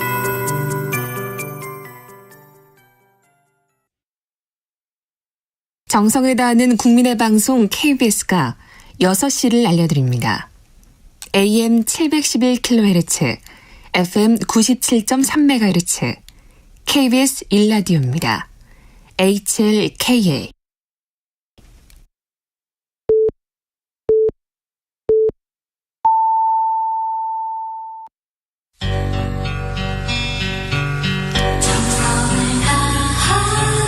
정성을 다하는 국민의 방송 KBS 주진우 라이브. 그냥 그렇다고요. 이 시각 라디오 정보센터 뉴스입니다. 윤석열 대통령이 신임 질병관리청장에 지영미 한국파스테르 연구소장을 내정했습니다. 지 내정자는 윤 대통령의 오랜 친구인 이철우 연세대 법학대학원 교수의 부인이기도 합니다. 2020년 당시 윤석열 검찰총장을 사퇴시킬 목적으로 이른바 찍어내기 감찰을 했다는 의혹을 수사하는 검찰이 이성윤 법무연수원 연구위원을 피의자 신분으로 소환했습니다. 이 연구위원은 출석에 앞서 취재진을 만나 비위 사실이 판결로 확인되자 프레임을 전환하며 책임을 떠넘기고 있다며 찍어내기 보복 수사를 한다고 해서 중대 비위가 가려지는 것도 아니라고 밝혔습니다. 김학의 전 법무부 차관에 대한 불법 출국 금지 혐의로 재판에 넘겨진 이광철 전 청와대 민정비서관에게 검찰이 징역 2년을 구형했습니다. 도이치모터스의 주가를 조작한 혐의로 재판에 넘겨진 권오수 전 도이치모터스 회장에게 검찰이 징역 8년을 구형했습니다. 권 전 회장의 변호인은 최후 변론에서 혐의를 전면 부인했습니다. 이 사건과 관련해 김건희 여사가 주가 조작 자금을 대는 역할을 했다는 의혹도 불거졌습니다. 대법원은 2012년 파업을 주도했던 MBC 직원들에 대해 업무방해와 정보통신망법 위반 혐의에 대해선 무죄, 재물손괴 혐의에 대해선 벌금 50만 원에서 100만 원을 선고한 원심을 확정했습니다. 지금까지 라디오 정보센터 조진주였습니다.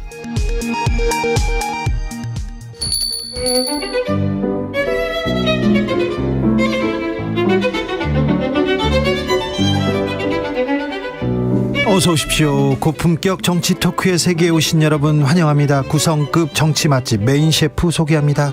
깨어있는 정치지성 전 실장, 전 장관, 박지원 전 국정원장 모셨습니다. 어서 오십시오. 왔습니다. 네. 지원 스승이 돌아왔습니다. 12시간 조사를 받고 오셨습니다. 12시간 30분 받았습니다. 네. 아유, 많이도 물어볼 게 그렇게 많답니까? 맞죠. 끝내서 뭐 정리하는 시간까지 다 그런 거죠. 아, 그렇습니까? 대통령 얘기 막 물어봅니까? 문 대통령 얘기? 그건 뭐 별로 안 묻더라고요. 아, 별로 안 물어봐요? 네, 한마디 문 대통령께서 주재한 네. NSC 회의에 네. 참석했느냐. 네. 이런 거. 그래요? 무슨 보고했냐? 대통령께서 무슨 지시를 받았냐. 네. 공개적으로 정리한 거니까 네. 아무 문제 없어요. 아, 그렇습니까?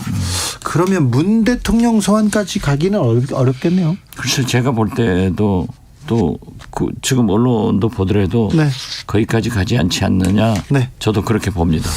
네. 근데 검찰에서 원장님한테 뭘 어찌하거나 뭐 영장 뭐 그런 건 아니겠죠?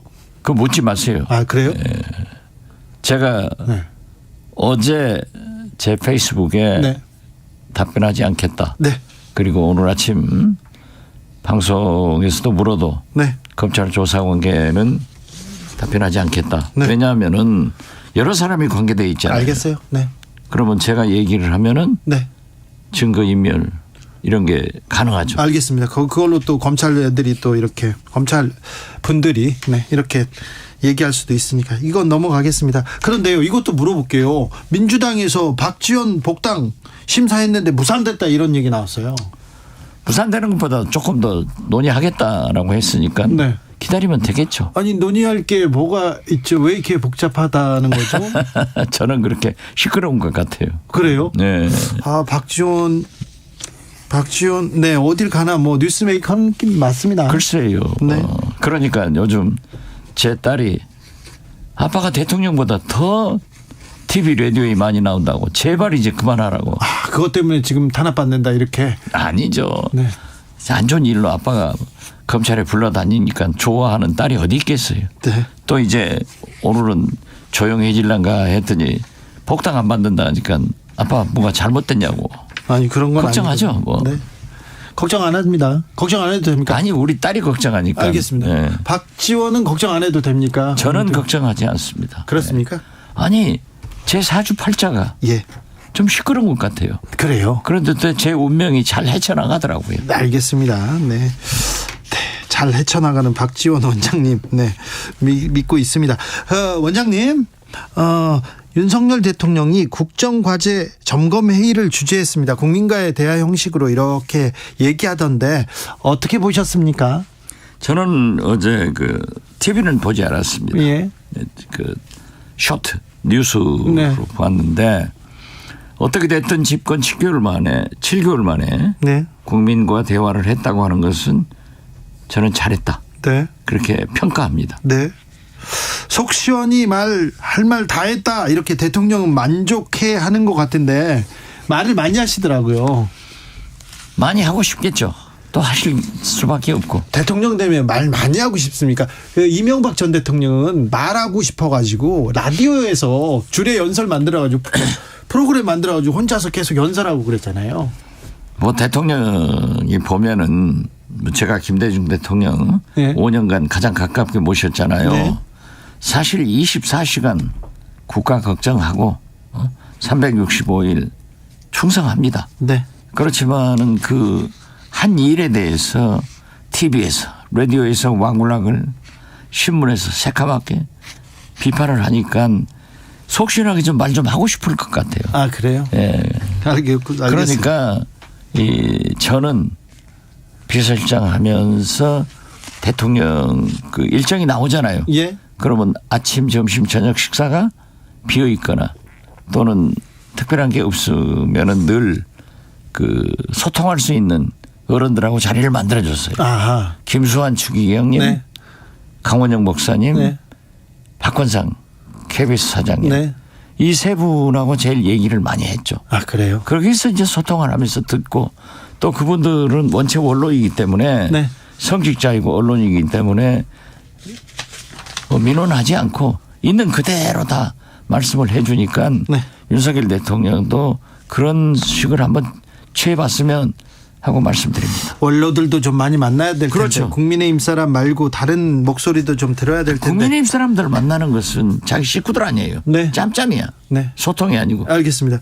윤 대통령 최근에 연금, 노동, 교육 개혁한다 이러면서 막 목소리를 이렇게 내고 있습니다. 그런데 문재인 정부 지우기라는 비판도 있는데 지금 윤석열 정부의 그 개혁 과제 내용들 어떻게 보고 계시는지요? 저는 국가나 정부나 정당이나 어떤 조직이나 계속 개혁과 혁신을 해 나가지 않으면 살아남지 못하는 게 지금 21세기 오늘의 현실입니다. 그렇기 때문에 이 노동, 연금, 교육 3대 개혁을 아젠다를 제시한 것은 저는 윤석열 대통령이 집권 7개월 만에 처음으로 비전을 제시했다 이렇게 봅니다. 네. 그래서 제가 이 자리에서도 많이 얘기를 했지만은 민주당이 정의당이 야당에서 이 개혁의 과제를 함께 가야 됩니다. 함께. 그렇죠. 그렇기 때문에 당내 TF를 만들어서 노동개혁, 연금개혁, 교육개혁에 대해서 또 정치개혁에 대해서 해야 되는데 자 보십시오. 민주당 야당들이 그러한 일을 하지 않으니까 화물연대 같은 것이 나오잖아요. 화물연대가 지금 국민적 지지를 받지 못했잖아요. 네. 산업에 미치는 영향이 너무 나쁘니까 네. 국민들이 파업을 종식해라. 이렇게 하면은 윤석열 대통령께서도 강하게 강대강으로 나갔지만은 야당이 화물연대 조합원들이 3년간 연장하는 것을 받아들이면 또 정부도 대통령도 받아줘야 되는 거예요. 예. 머리 숙이고 오니까 발로 밟아버리잖아요. 아이고. 안 된다. 네. 이것은 아니에요. 예. 그래서 저는 윤석열 대통령이 이 개혁 과제를 던진 것은 참 잘했다. 네. 그렇지만은 상대적으로 민주당도 정의당도 국회에서 이 개혁 특위를 만들어 가지고 네. 정부와 함께 할 수 있도록 대안을 제시하는 것이 좋다 그렇게 봅니다. 오히려 뭐 정부보다 더 개혁적인 안을 내서 그렇죠. 정부를 끌고 가야죠. 예, 그렇죠. 네. 그러나 저는 윤석열 대통령께 이 자리를 빌려서 말씀하는 게 노동 친화적이지는 않는다고 하더라도 노동계를 그렇게 짓밟는 네. 그런 강압적 정책은 지양돼야 된다. 그렇죠. 이 말씀을 드립니다. 알겠습니다. 윤석열 대통령이 사석에서 당원 투표 100%로 해야 된다 이렇게 국민의힘 경선 룰에 대해서 얘기했다는 보도가 나왔습니다. 이거 어떻게? 저도 그 보도를 보고요. 네. 또 그런 논리를 폈더라고요. 네. 일반 반장을 선출하는데 왜 3반 학생이 와서 시끄럽게 하냐. 네. 투표권을 안 주는 거 아니냐. 일반 네. 학생만. 그러나 이것은 국민의 지지를 먹고 사는 정당의 대표입니다.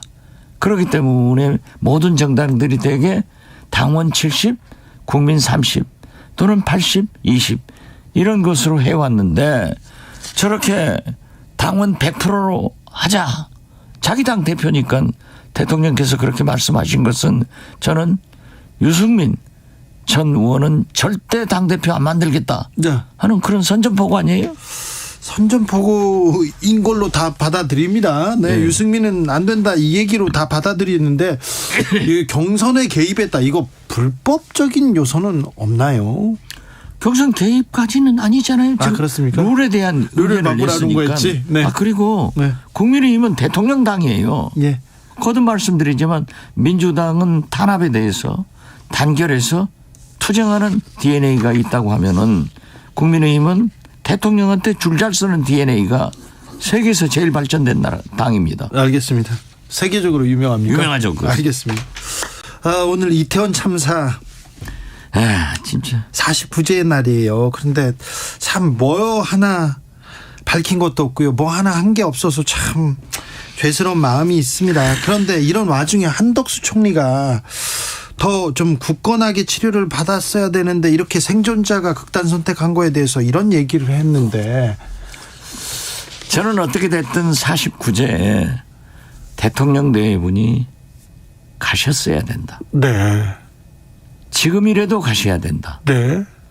그리고 158명의 영령을 달래고 예. 그 유가족들의 슬픔을 치유하기 위해서도 이상민 장관은 본인이 떠나간 대통령이 해임하든 했었으면 얼마나 좋았을까. 네.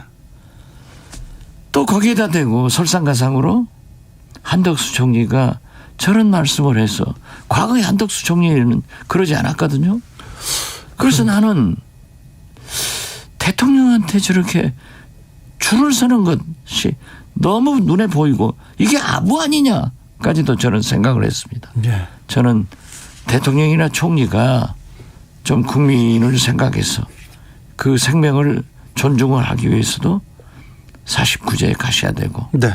그런 막말도 안 하셔야 되고 네. 이상민 장관도 해임해야 된다.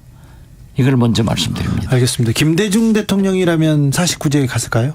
가시죠. 당연히. 아니 역대 어떤 대통령도 다 갔잖아요. 그렇죠. 그렇죠. 가셔야 될 텐데. 네. 화천대유 대주주 김만배 씨가 극단적인 선택을 했습니다.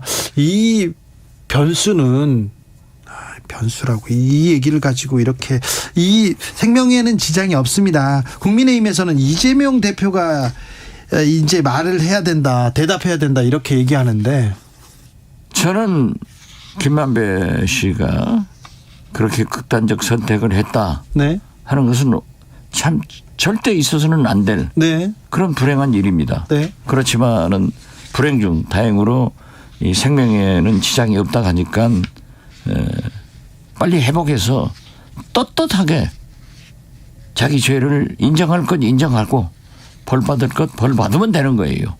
그런데 그걸 이재명 대표하고 연결시키는데 지금 김만배 씨가 숨겨놨던 260억이 네. 이재명 집에서 나왔습니까? 아니죠. 아무 관계 없어요. 네. 왜냐하면 관계가 없다는데 네. 또 이재명 대표도 부인하는데 그걸 자꾸 연관시키죠?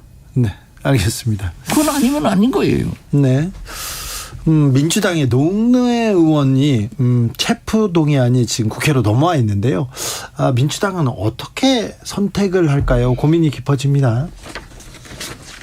저는 과거에 현역 국회의원을 본인들이 부인하는데 검찰로 돌려보내는 것은 바람직하지 않다. 예. 그래서 사실 지금 현재 국민의힘 전신 같은 당이죠. 네. 송모 의원, 네. 충청도 출신이고요. 네, 네. 유모 의원, 예. 염모 의원, 예. 강원도 출신. 네. 이 두 분들이 와서 네, 체포동의안이 있었죠. 제가 부결시키자. 네. 이건 본인들 국회의원의 생명을 네. 검찰한테 그렇게 넘겨서는 안 된다. 다른 당에도 다른 당인데 제가 부결시켰어요. 같이. 그랬어요? 저한테 굉장히 고마워하고 송모 의원은 사실 그 후로 죄상이 드러나서 구속돼 가지고 확정돼서 살고 나왔어도 네. 저한테 전화를 하더라고요. 예. 저는 전화를 하고 아니가 문제가 아니라 껐떡하면 여의도 정치권이 또 지금은 대통령실에서도 전부 검찰로 정치 운명을 다 맡기려고 하는 것은 지양돼야 되고 네. 노웅래 의원도 본인이 아니라 하잖아요. 네. 그러면은 구태여 꼭 체포를 해서 할 필요가 있는가. 네. 그리고 노웅래 의원이 지금 성실하게 조사를 받고 있잖아요. 그러니까요. 그냥 뭐 체포를 안 해도, 예, 체포를 안 해도 체포하지 않아도 되고 네. 또 6천만 원이면 큰 돈인데 예. 그 내용이 좀 다릅다. 이런 얘기를 하기 때문에 네. 저는 사법부의 판단을 받더라도 불구속 기소를 하는 것이 좋지. 네. 왜 꼭 전부 검찰이 잡아가렵니까? 그렇죠. 재판의 판단에 맡기면 될 텐데 이렇게 생각하시는 거예요? 네, 그렇습니다. 네, 네. 알겠습니다. 아무튼 재판에서 판결이 나올 때까지는 죄가 증명된 게 아니기 때문에 그렇죠. 아니 본인이 인정해서 한다 하는 것은 아니잖아요. 근데 민주당은 그 노웅래 의원 체포동의안에 대해서 왜 이렇게 대응할까요? 어떻게 대응하는지는 모르지만은 뭐 자유로 뭐 맡기겠다고 그 의뢰의 당에서는 그래요. 그걸 거예요? 당론으로 부결시키자라고 네. 하면은 국민적 비난이 많죠. 네. 왜 국회의원 너희들은 죄진 것도 안 하냐? 그래서 그렇기 그렇군요. 때문에 프리보팅 자율적으로 해라 하는데 네. 어제 민주당의 중진 의원이 저를 찾아왔더라고요. 네. 그래서 노웅래 의원 문제를 어떻게 처리하면 되겠느냐? 네. 초선 의원들은 강경할 거다. 네. 그렇지만 당신같이 중진 의원들이 너나 나나 똑같이 정치했지 않냐. 네. 그래서 과거 송모, 염모 의원의 예를 들어줬어요. 네. 그때 민주당 박주선 의원은 동의안이 가결돼서 구속됐어요. 예. 그렇군요. 그래서 나는 그게 후회되더라고요. 알겠습니다. 네, 알겠습니다. 근데 민주당에서 왜 원장님 복당 안 하는지 보류했는지 그것은 민주당이다 물어보세요. 그래요? 예. 좀 아실 말씀 없어요? 저는 뭐 저한테 네. 제가 의사표명을 했고 네. 지도부에서 들어와라. 네. 사실 제가 국정원장 안 했으면 지난번에 들어간 거예요. 네, 네. 그런데 국정원장이 이제 끝났으니까 들어와라. 네. 해서 복당 원서를 냈더니 네. 내락에서 냈어요.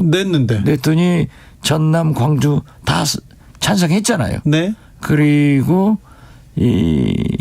지난번 최고위에서 승인을 받았대요. 받았는데요. 그래가지고 복당심사위원회 가서 어제 가결했다는데 저는 어제 있었는지도 몰랐어요. 네. 그럼 오늘 그렇게 안 발표하면 됐다 되는데. 하니까 네. 저는 당에서 통보는 안 받고 기자들이 전화해주고 네. 또 보도 나왔더라고요. 보도를 봤는데 뭐 잘 되겠죠. 잘 될까요? 어떻게 뭐 한번 그냥 제가 뭐 특별히 훌륭한 인물도 아닌데 그냥 단번에 한번 걸러보겠죠. 아, 그렇습니까? 네. 뭐 복당 심각하게 생각할 필요 없어요. 알겠습니다. 복당을 재수까지 해야 되나? 정청래 의원이 반대했다는 보도가 나왔던데. 뭐 저도 그렇게 했고 저도 정청래 의원한테 전화했어요. 전화했더니 뭐래요? 그야 뭐 얘기할 필요 없지. 그 뭐라고 하더라고요. 정청래. 제가 문재인 대통령하고 네. 뭐 대표도 경선에서 싸우고 네. 또 안철수 신당으로 나와서 네. 문모닝 많이 했잖아요. 네. 그때 굉장히 섭섭하고 자기가 나를 비난했다. 네. 그때는 다 했죠. 네. 민주당 사람들이 다 했죠. 네. 문재인 대통령이 제일 미워했을걸요. 그렇죠. 그런데 그때 많이 밉다고 하더라고요. 네. 그런데 이제 대통령 당선돼 가지고 네네. 제가 청와대 가서 2번 만났어요. 네. 별도로. 네. 그랬더니 제가 사과했죠. 그러셨어요? 네. 그랬더니 그 문재인 대통령이 본래 액션이 크지 않은 분이에요. 네네. 덥석 제 두 손을 잡더니 대표님 무슨 말씀이십니까? 요즘 TV에서 얼마나 많은 그렇죠. 정책적 지원을 해주는데 감사합니다. 저 그렇게 좁은 사람 아닙니다. 앞으로도 도와주세요. 이러시더라고요. 그러다가 나를 국정원장 시켰잖아요. 네네. 그럼 끝난 거 아니야? 그렇다고 생각했는데 왜 민주당 복당을 보류했을까? 아니 그래서 네. 제가 다시 한번 사과했어요. 그래요? 네. 알겠습니다. 또 그 상황에서 화를 내지 않고 또 사과하면서 자리를 맞추는. 뭐 세상 살다 보면은 소도 보고 중도 보는 거예요. 그렇습니까? 네. 소도 보고 알겠습니다. 오늘이요. 이성윤 전 서울중앙지검장이 검찰을 이렇게 출두하면서 이례적으로 윤석열 대통령에 대해서 윤 전 총장이 전화를 걸어서 거친 말을 쏟아냈다. 네가 눈에 뵈는 게 없냐 막 소리쳤다. 이런 얘기를 하더라고요. 저도 뉴스에서 봤습니다. 예. 어떻게 됐든 이런 불행한 역사가 계속 반복돼서는 안 돼요. 예. 그렇죠. 그렇죠? 예.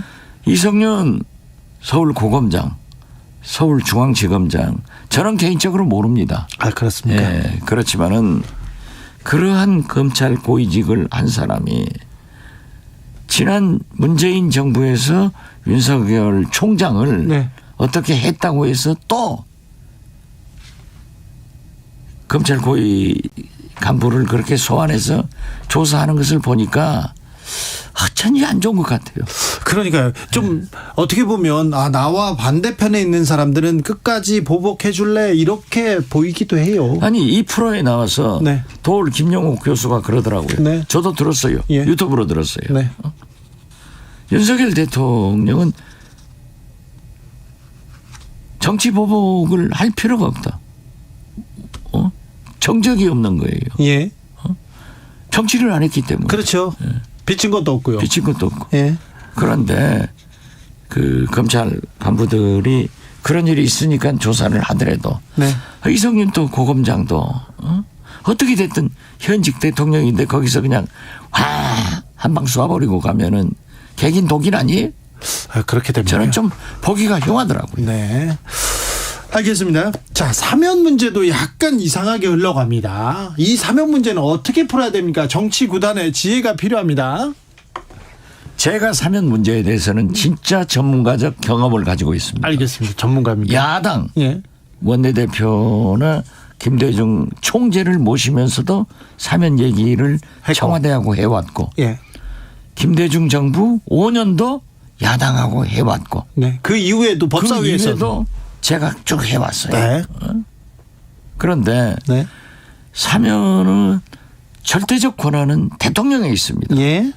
그렇기 때문에 대통령도 사면해야 될 필요성이 있는 사람이 있고 야당에도 있고 다 있어요. 예. 그러나 야당, 언론, 법 쪽에서는 반대합니다. 네. 그렇지만 이건 대통령 고유 권한이니까 필요한 사람이 있으면 요청해라 네. 하면 또 다 하더라고요. 예, 하죠. 예. 이게 정치예요. 네. 법치가 아니에요. 네. 윤석열 대통령은 자꾸 법치로 하려고 하는데 정치로 해라 이거죠. 그래서 제가 볼 때는 이명박 대통령의 사면 필요성이 있으니까 네.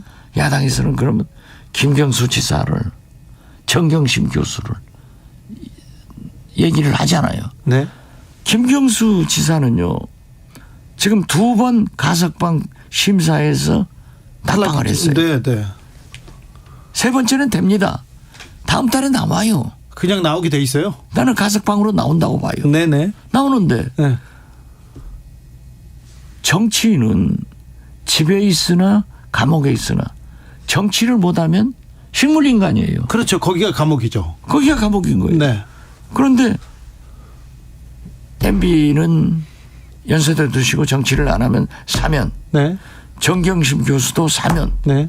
그러면 김경수 지사는 복권을 해야 되지 않냐. 네. 저는 그렇게 봅니다. 알겠습니다. 그리고 지금 여권에도 많아요. 네. 강만수 전 경제부총리 네. 이런 분도 있고 또 야권에도 우리 박준영 전 전남지사 네. 이런 분들 좀 정치적으로도 경제인도 일반 국민도 좀 폭넓게 윤석열 대통령이 자비를 베풀었으면 산타 할아버지가 큰 선물 갖다 드릴 거예요. 아, 그렇습니까? 자, 이번 특별 사면 MB 사면하고 정경심 교수 사면하고 김경수 사면 복권하고 더 폭넓게 해라. 예, 그렇습니다.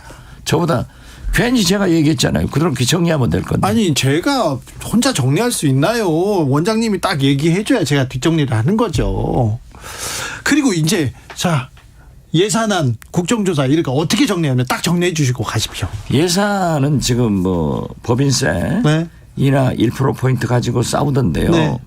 그러니까 뭐 부자 감세.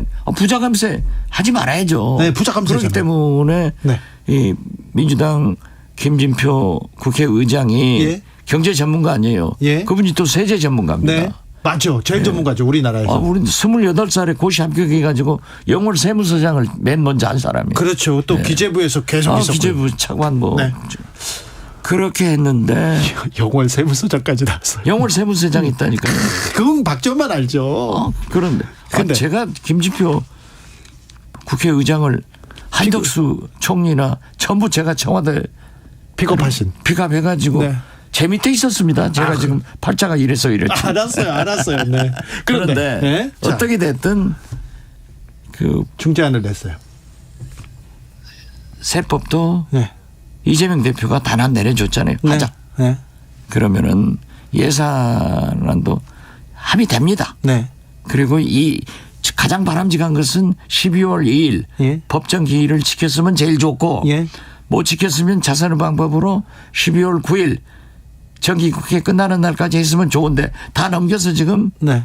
임시국회 소집해놨잖아요. 예. 그래서 싸우는 척해도 결국 12월 31일까지 다 통과됩니다. 통과되는데 그리고 네. 아니 그 뭐 저 경찰국 예비비나 네네. 뭐 여러 가지 예산 그런 건 문제가 아니에요. 예. 저 국회의원들이요. 예. 이거 자기 들고 지역 예산. 나 또 큰일 나는데. 아니요. 예산 통과해야 자기 지금 지역. 3년간 외국 못 나갔잖아요. 네. 1월 달에 보세요. 3분의 2는 외국 나가 있을 거예요. 그러니까 지금도 막 나가더라고요. 자기들 나가려고 가요. 아, 그래요? 예. 놀려고. 요즘 지금 예산 안 통과해서도 조사해 보세요. 많이 나갔어요. 많이 나갔어요. 맞아요. 그래서 1월 잘 달에 합의된다. 알겠습니다. 1월 달에 해외 외유가 있기 때문에 합의된다. 국제회의. 알겠습니다. 네. 아무튼 김진표 의장안을 절충안으로 거기를 따라가면 됩니까? 그렇죠. 그런데 민주당은 따라가는데 국민의힘은 안 따라가죠. 아니 그러니까 이제 주호영 대표도 마음은 정했는데 뭐 은발에 오줌 누기도 하지 뭐 은발에 오줌이라도 놓아야죠 뭐. 알겠습니다. 그렇게라도 하면 됩니까? 그렇죠. 알겠습니다. 청와대 눈치 너무 보면 안 돼요. 알겠습니다. 아니 좀 눈치를 대통령실 눈치. 알겠어요. 눈치를 좀 보셔야 검찰이 안 끌려가죠. 저도 뭐 비서장 하면서 뭐 국회에다 대고 야단 저쪽 빨리빨리 해라 뭐 어쩌라 하지만은 그건 그냥 그렇게 하는 거예요. 알겠습니다. 잘 통과될 거예요. 네. 정치 맛집 여기서 정리할까요? 더 해요. 아이고 뭘 또. 네. 박지원 전 국정원장과 함께했습니다. 감사합니다. 예, 감사합니다. 정치 피로, 사건 사고로 인한 피로, 고달픈 일상에서 오는 피로. 오늘 시사하셨습니까? 경험해보세요. 들은 날과 안 들은 날의 차이. 여러분의 피로를 날려줄 저녁 한 끼 시사. 추진우 라이브.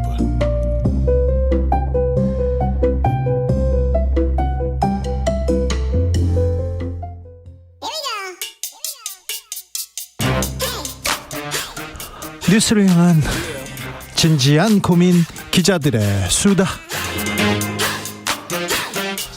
라이브 기자실을 찾은 오늘의 기자는 미디어오늘 정철훈 기자입니다. 어서 오세요. 안녕하세요. 오늘은 어떤 이야기로 가볼까요?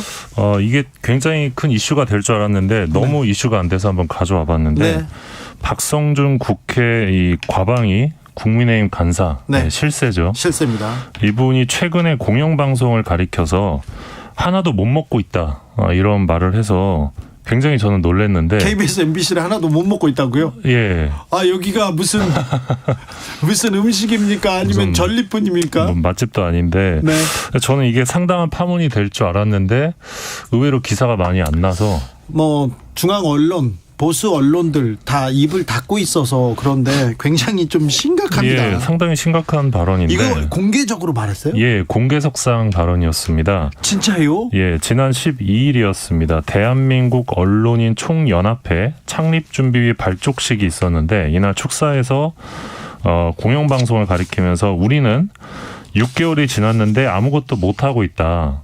누군가 책임지고 뭔가 해야 되는데 이 법과 합리적이라는 이름 하에 아무것도 못하고 있다 이렇게 주장했습니다. 뭘 아무것도 못하고 있는데요? 그러니까 그 맥락상으로 보면 장악을 못하고 있다. 뭐 그렇게 해석할 수 있는데요. 이게 듣기에 따라서는 불법과 비합리적 방법을 통해서라도 공영방송을 장악해야 한다라는 의미로 읽힐 수 있는 대목입니다. 이렇게 해석될 수도 있네요. 더군다나 이제 박성준 간사의 경우는 이제 KBS를 또 피감기관으로 두고 있는 과방위의 여당 간사거든요. 그래서 상당히 문제라고 보는데 너무 이슈가 안 돼서 좀 놀랐습니다. 네, 좀 춥습니다. 예, 그러면서 이제 박성준 의원이 KBS와 MBC 이사진 비율을 거론하면서 KBS 7대4, 여당 7인데 하나도 못 먹고 있다. MBC 6대3. 하나도 못 먹고 있다 이런 말을 했는데요. 그러니까 쉽게 말하면 문재인 정부 시절 임명된 여권 추천 인사 몫을 아직 뺏어오지 못했기 때문에 이사회를 장악하지 못하고 있다. 이런 취지로 읽힐 수 있는 대목이었습니다. 그러니까 정리를 하면 국민의힘이 정권 잡았는데 공영방송 먹어야 되는데 법과 합리를 따지느라 아무것도 못했다. 이 내용입니다. 아니 법이 있고요. 상식이 있는데요. 예. 그래서 그 윤석열 정부 이후 6개월 동안 하나도 못 먹었다는 말을 이 공개석상에서 했다는 게 저는 굉장히 충격적이었고 그래서 미디어오늘에서는 기사를 썼는데 이게 왜 이슈가 안 되는지 좀 의문이었습니다. 굉장히 심각합니다. 자, 이명박 정부 초기에 어떤 일이 있었냐면은 감사원 국 그리고 그다음에 검찰이 나서서 KBS나 MBC 이사와 사장과 이런 사람들을 마구 수사하고 긴급 체포하면서 이렇게 뺏어갔죠. 그들의 말로 먹었다는 얘기는 박성준 의원의 발언입니다. 부적절한데 그런 일을 못하고 있다. 한탄하고 있습니까 지금? 네. 그런 일을 하겠다 이런 얘기네요. 네, 그렇게 들렸습니다. 네, 춥습니다. 네. 너무 춥네요. 네. 그때 어떤 일이 있었는지 언론인들은 방송사가 파업하고요. 뉴스를 제대로 못했어요. 그때 어떤 뉴스가 나왔는지 그때 언론은 암흑기로 기록하고 있거든요. 그때 이제 국정원에서 MBC를 장악하기 위해서 체계적으로 움직였던 것도 문건을 통해서 우리가 확인을 했었는데 블랙리스트가 있었고요. 그리고 국정원에서 그때 뭐 기자 사찰도 했었죠. 그때 뭐 저도 사찰당했어요. 시사인 주진우 기자도 사찰 대상이었고 그리고 오늘 사실 대법원에서 의미 있는 판결이 나왔었는데 2012년 MBC의 공정방송을 위한 170일 파업, 이 파업이 정당하다. 그러니까 그 당시에 새누리당에서는 정치 파업이다라는 주장을 했었는데 공정방송을 위해서 파업을 했던 것이거든요. 근데 공정방송은 근로조건에 해당한다라는 대법원의 확정 판결이 오늘 나왔습니다. 네. 다음으로 근데 이제 그런 10년 전의 과거가 다시 반복될 수 있다. 네. 그런 퇴행이 우려된다는 좀 분위기도 좀 있는 상황입니다. TBS에서 YTN에서 지금 MBC에서 KBS에서 굉장히 큰 압박을 받고 있다. 예. 언론계는 그렇다는 얘기 네. 전해드립니다. 다음으로 만나볼 이야기는요. 예, 이것도 사실 좀 충격적인 얘기였는데 저에게는 네. 예, 흔히 말하는 풍문성 기사, 우리가 뭐 소위 찌라시라고 부르는 것들인데요. 이런 풍문성 기사를 올린 뒤에 이 언론사들이 기사를 삭제해주는 대가로 이 돈을 뜯어내고 있었는데, 아니 이거는요 동네 깡패들이 하는 거죠. 예. 풍문성, 그러니까 사실관계가 아닌데 사실관계를 확인하지도 않고 그냥 올려요. 그런데 방송을 내려주면서 돈을 받았다고요? 기사를 내려주면서 돈을 받았는데 네. 이것과 관련돼서 그 돈을 분배하는 계약서가 있었습니다. 돈을 분배하다뇨? 그러니까 기사를 삭제해주는 대가로 이제 협찬 광고 수익을 뜯어내잖아요. 그거를 분배하는 계약서가 있었는데 그 계약서가 무효라는 판결이 최근 이제 나왔습니다. 깡패 죄송합니다. 깡패 짓을 했는데 그걸 계약서 쓰고 했습니까? 예, 이거 저희도 좀 놀랐는데 서울 남부지법 판결문을 보면 한 콘텐츠 제작 업체와 인터넷 신문사가 2020년 8월에 기사 공급 계약을 맺습니다. 그러니까 한 업체가 신문사에 기사를 납품하는 계약서인데 기사를 납품해요, 신문사가? 예, 그러니까 외주를 주는 건데 이게 또 무슨 흔히 말하는 풍문성 기사를 이제 제공해 주는 거죠. 찌라시성 기사를. 근데 여기 보면 계약서를 보면 기사 삭제로 발생하는 수익의 배분이 나와 있습니다. 계약서 3조 수익 배분 조항이었는데 기사를 삭제하면서 발생되는 광고 및 협찬 수익은 B사가 40%, A사가 60%를 나눠 갖기로 한다. 요 내용입니다. 그러니까 이게 너무 황당한 게 기사를 삭제해주는 대가로 돈을 버는 게 이제는 계약서가 나올 정도로 언론계에서 하나의 산업이 되었다라는. 그러니까 일반화됐네. 예, 그걸 볼 수 있는 너무나 좀 충격적인 사건인데 이런 게 저는 계약서가 있다는 걸 처음 알았습니다. 아니 깡패의 부끄러운 짓을 계약서를 쓰고 한다고요? 언론은 참 낯이 두껍기도 하네요. 예, 근데 결국 이제 한쪽이 일방적으로 계약 해지를 통보하면서 이게 소송으로 가게 됐는데 재판부가 이 계약이 무효라고 판단했습니다. 판결문을 보면 보도 중단을 대가로 삼아 금전적 이익을 취하는 것은 명백히 언론 윤리와 언론의 사회적 책임에 어긋날 뿐만 아니라 형사상 범죄를 구성할 소지도 다분하다. 이렇게 재판부가 판단을 했는데 혹시나 지금도 이 계약서로 돈을 벌고 있는 언론사들이 있을 수 있거든요. 자수해서 광명 찾으시기 바랍니다. 아우 부끄럽다. 너무 부끄러운데. 네, 진짜 부끄러운 언론계의 현실입니다. 아니 이렇게 누군가를 저격하는 그러니까 근거가 없는 어떤 풍문성 기사를 올려서 내려준 대가로 내려준 대가로 돈을 뜯어내고 그거를 나눠 갖는 이런 참. 네. 있어서는 안 될 일인데 이게 일반화됐다니 관행화됐다니 계약서를 쓰고 한다니 정말 놀랍습니다. 마지막으로 만나볼 이야기는요. 예, 그 이동재 전 채널A 기자가 제기한 해고 무효 소송에서 원고 패소 판결이 나왔습니다. 해고는 정당하다. 네. 앞서 이동재 전 기자는 2020년 수감 중이던 이철 전 벨류인베스트 코리아 대표에게 신라진 관련 혐의로 가족까지 검찰 수사를 받게 될 것처럼 위협하면서 유시민 전 노무현재단 이사장 등 여권 이사의 비리 정보 폭로하라 이렇게 위협을 해서 강요미수 혐의로 기소된 바 있는데요. 당시 이제 채널A에서 이동재 기자를 해고합니다. 이 건으로. 네. 언론 윤리는 많이 벗어났거든요. 예. 서울중앙지법이 15일 날 1심 선고를 내렸는데 취재 대상 및 가족이 처벌받을 수 있다고 말하면서 플리바게닝, 이 형량 협상 제도라고 하는데 이 플리바게닝이 가능한 것처럼 언급해서 원하는 취재 정보를 획득하고자 한 것은 이 정당한 취재 윤리를 벗어난 행위이며 해고는 정당하다 이렇게 판단했습니다. 네. 그러면서 이 취재 과정에서 검사와의 대화를 허위로 작성해 녹취록으로 제출하는 것은 이 정당한 취재 방식이라고 보기 어렵다. 그리고 이동재 기자가 사건이 불거지자 모든 자료를 삭제, 은폐했던 점을 언급하면서 이 법원은 해고가 정당하다고 판단했습니다. 여러분께서는 지금 부끄러운 언론의 민낯을 보고 계십니다. 네. 법도 법이지만 기자 윤리, 취재 윤리 엄청나게 벗어났습니다. 이건 협박하고 이게 수사를 받게 될 거라고 위협합니다. 내가 누구랑 잘한다, 어떤 검사랑 잘한다 이러면서 참 있어서는 안 될 일이었어요. 20년 넘게 기자 생활하신 선배 입장에서 따끔하게 한 말씀 더 해주시죠. 부끄러워요. 기자라는 그는 얘기를 안 하고 다녔으면 좋겠습니다. 그런 언론 많았는데요. 많고 지금도 기자도 많은데요. 조혜숙님께서 정말 저질의 시련입니다 얘기합니다. 저질의 시련. 도올 김용옥 선생이 주진우 라이브에서 하신 말씀인데 지라시 언론 수익 배분했다는 기사를 보고 그 정철훈 기자의 얘기를 듣고 이런 말씀을 하셨습니다. 그러니까 이런 상황에서 제대로 보도하려는 공영방송은 또 못 먹어서 안달이다 이런 상황이니 먹다니요. 너무 좀 천박합니다. 네, 너무 천박합니다. 네. 기자들의 수다 미디어 오늘 정철훈 기자 함께했습니다. 감사합니다. 고맙습니다. 교통정보센터 다녀올까요? 임초희 씨.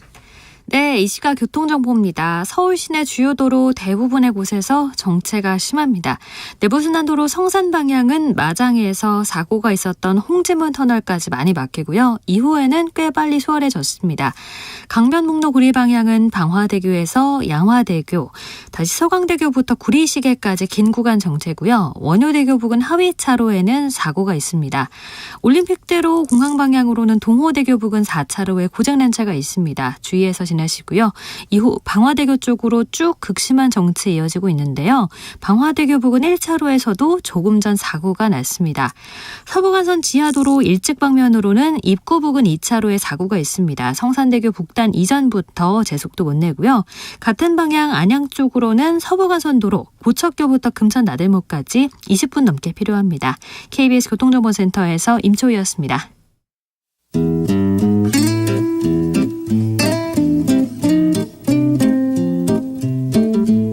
현실의 불이 꺼지고 영화의 막이 오릅니다. 영화보다 더 영화 같은 현실 시작합니다. 라이너의 시사회. 수아버지, 곧 수호 생일 오잖아요. 당신은 그게 왜 하고 싶어?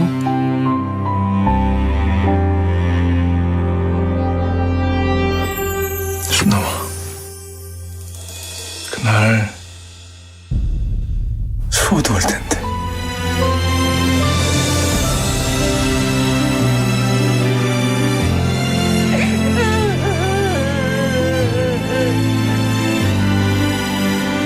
우리 아들입니다. 내 소리 잘 있어. 내가 못해줄까봐? 잘하고 있어, 나.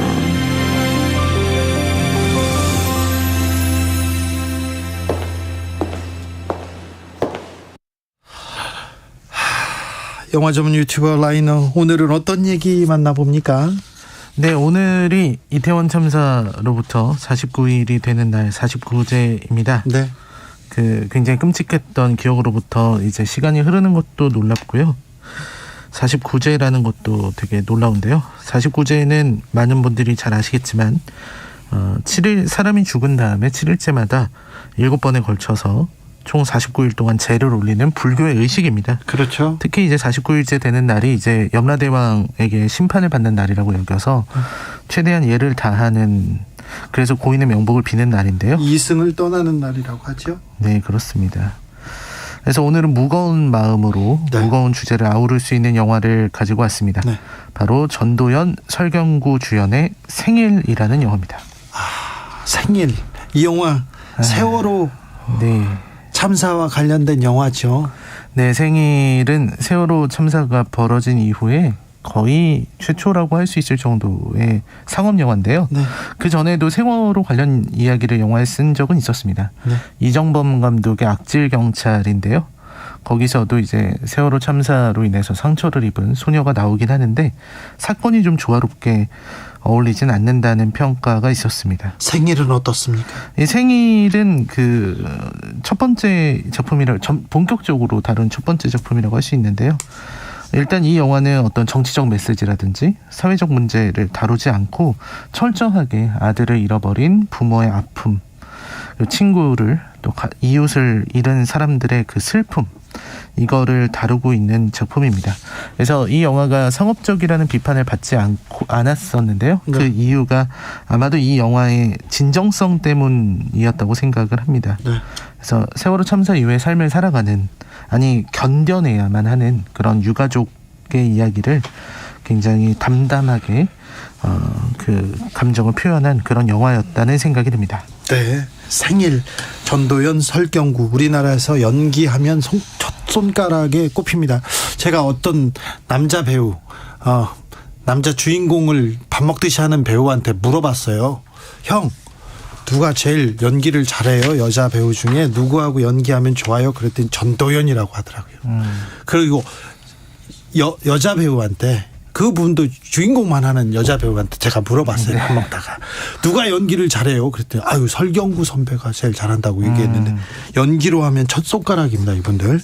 자, 전도연, 설경구의 생일. 자, 영화 속으로 걸어 들어가 볼까요?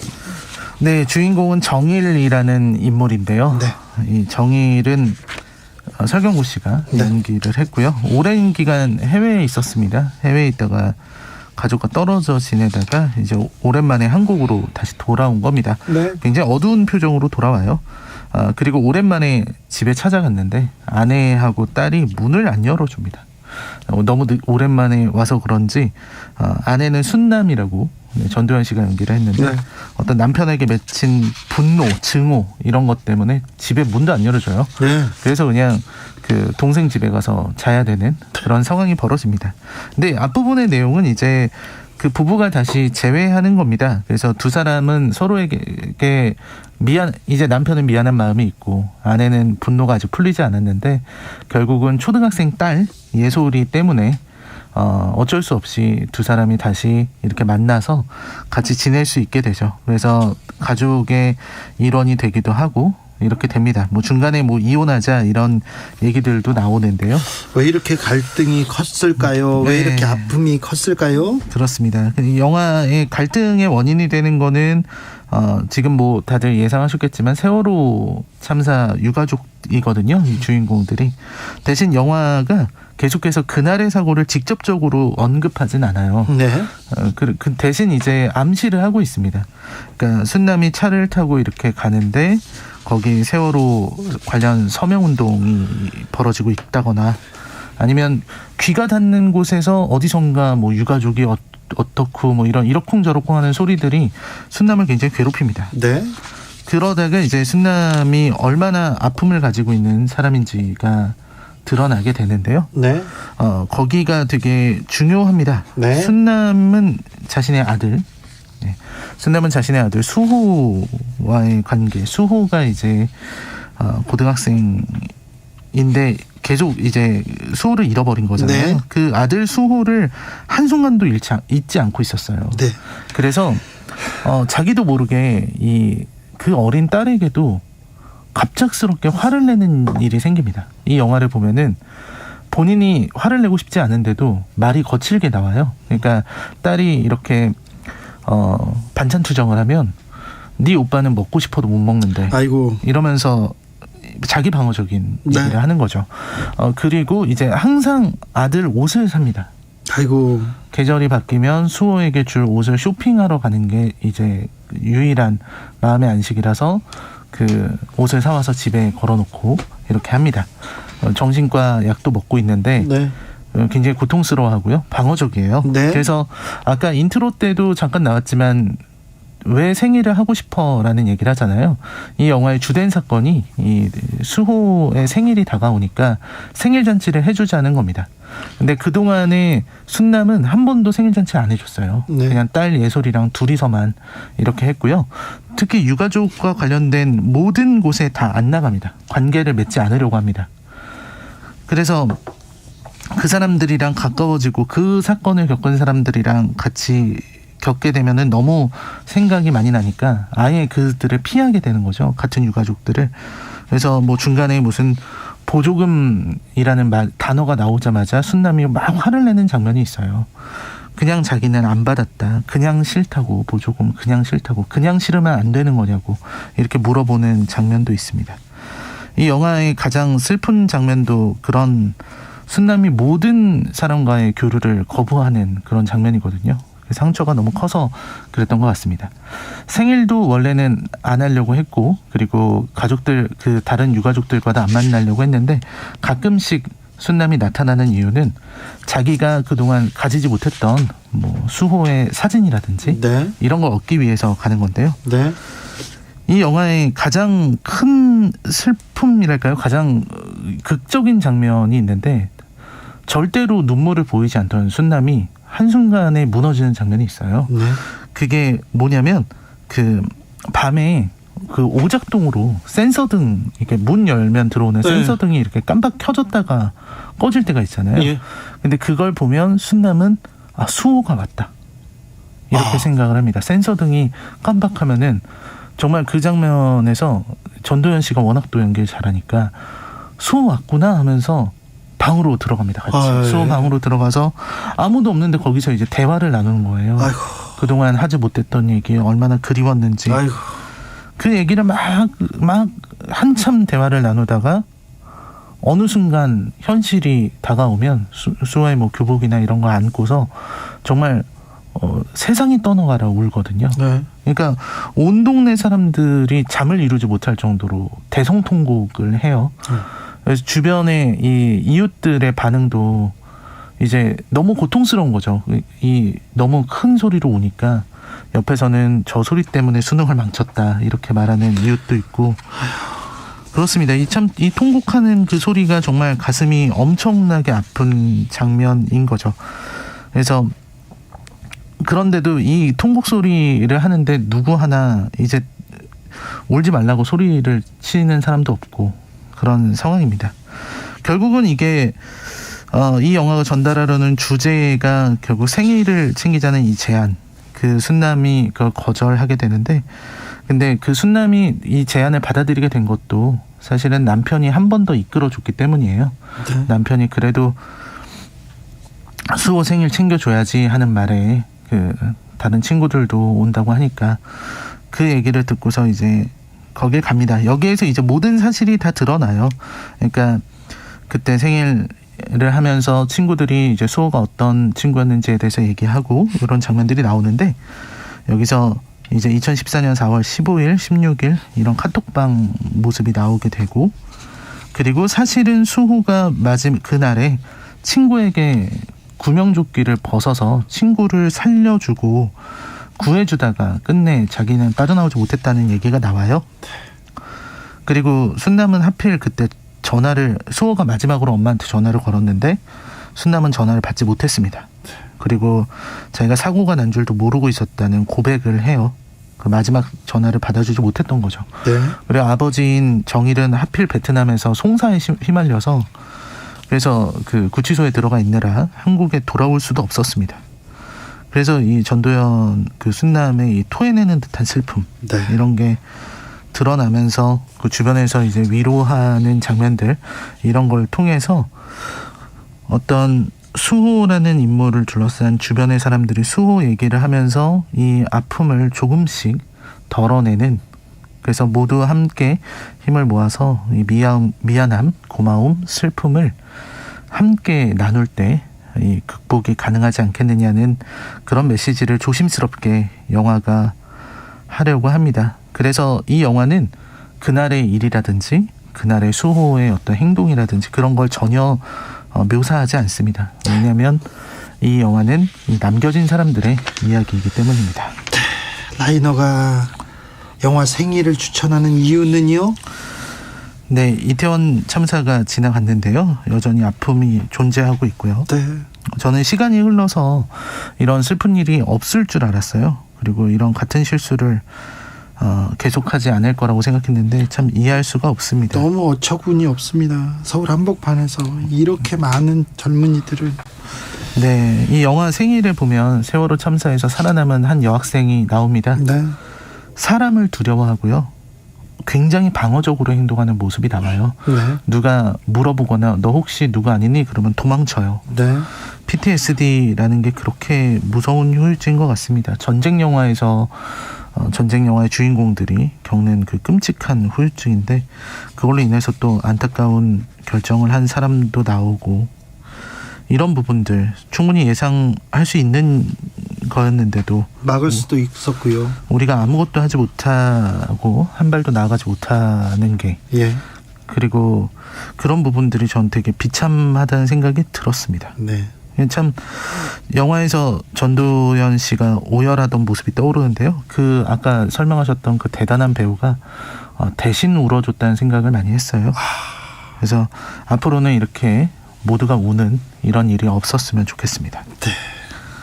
그래야 되는데 다시는 그렇게 우는 일이 없어야 되는데 49일이 지났는데 우리는 아무것도 한 게 없어요. 그래서 참 미안한 날입니다. 시사회 오늘의 작품은 생일이었습니다. 라이너 감사합니다. 네, 감사합니다. 레드벨벳의 7월 7일 들으면서 주진우 라이브 여기서 인사드립니다. 견우와 직녀 이야기를 한 곡인데요. 꿈속이라도 괜찮으니까 우리 다시 만나 라는 가사가 있습니다. 오늘은 다르게 들립니다. 저는 내일 오후 5시 5분에 주진우 라이브 스페셜로 돌아옵니다. 날이 춥습니다. 건강 조심하시고요. 네, 부디 안녕히 잘 있다가 월요일 날만 내일 만나야죠. 내일 만나야죠. 네, 내일 만나겠습니다. 지금까지 주진우였습니다.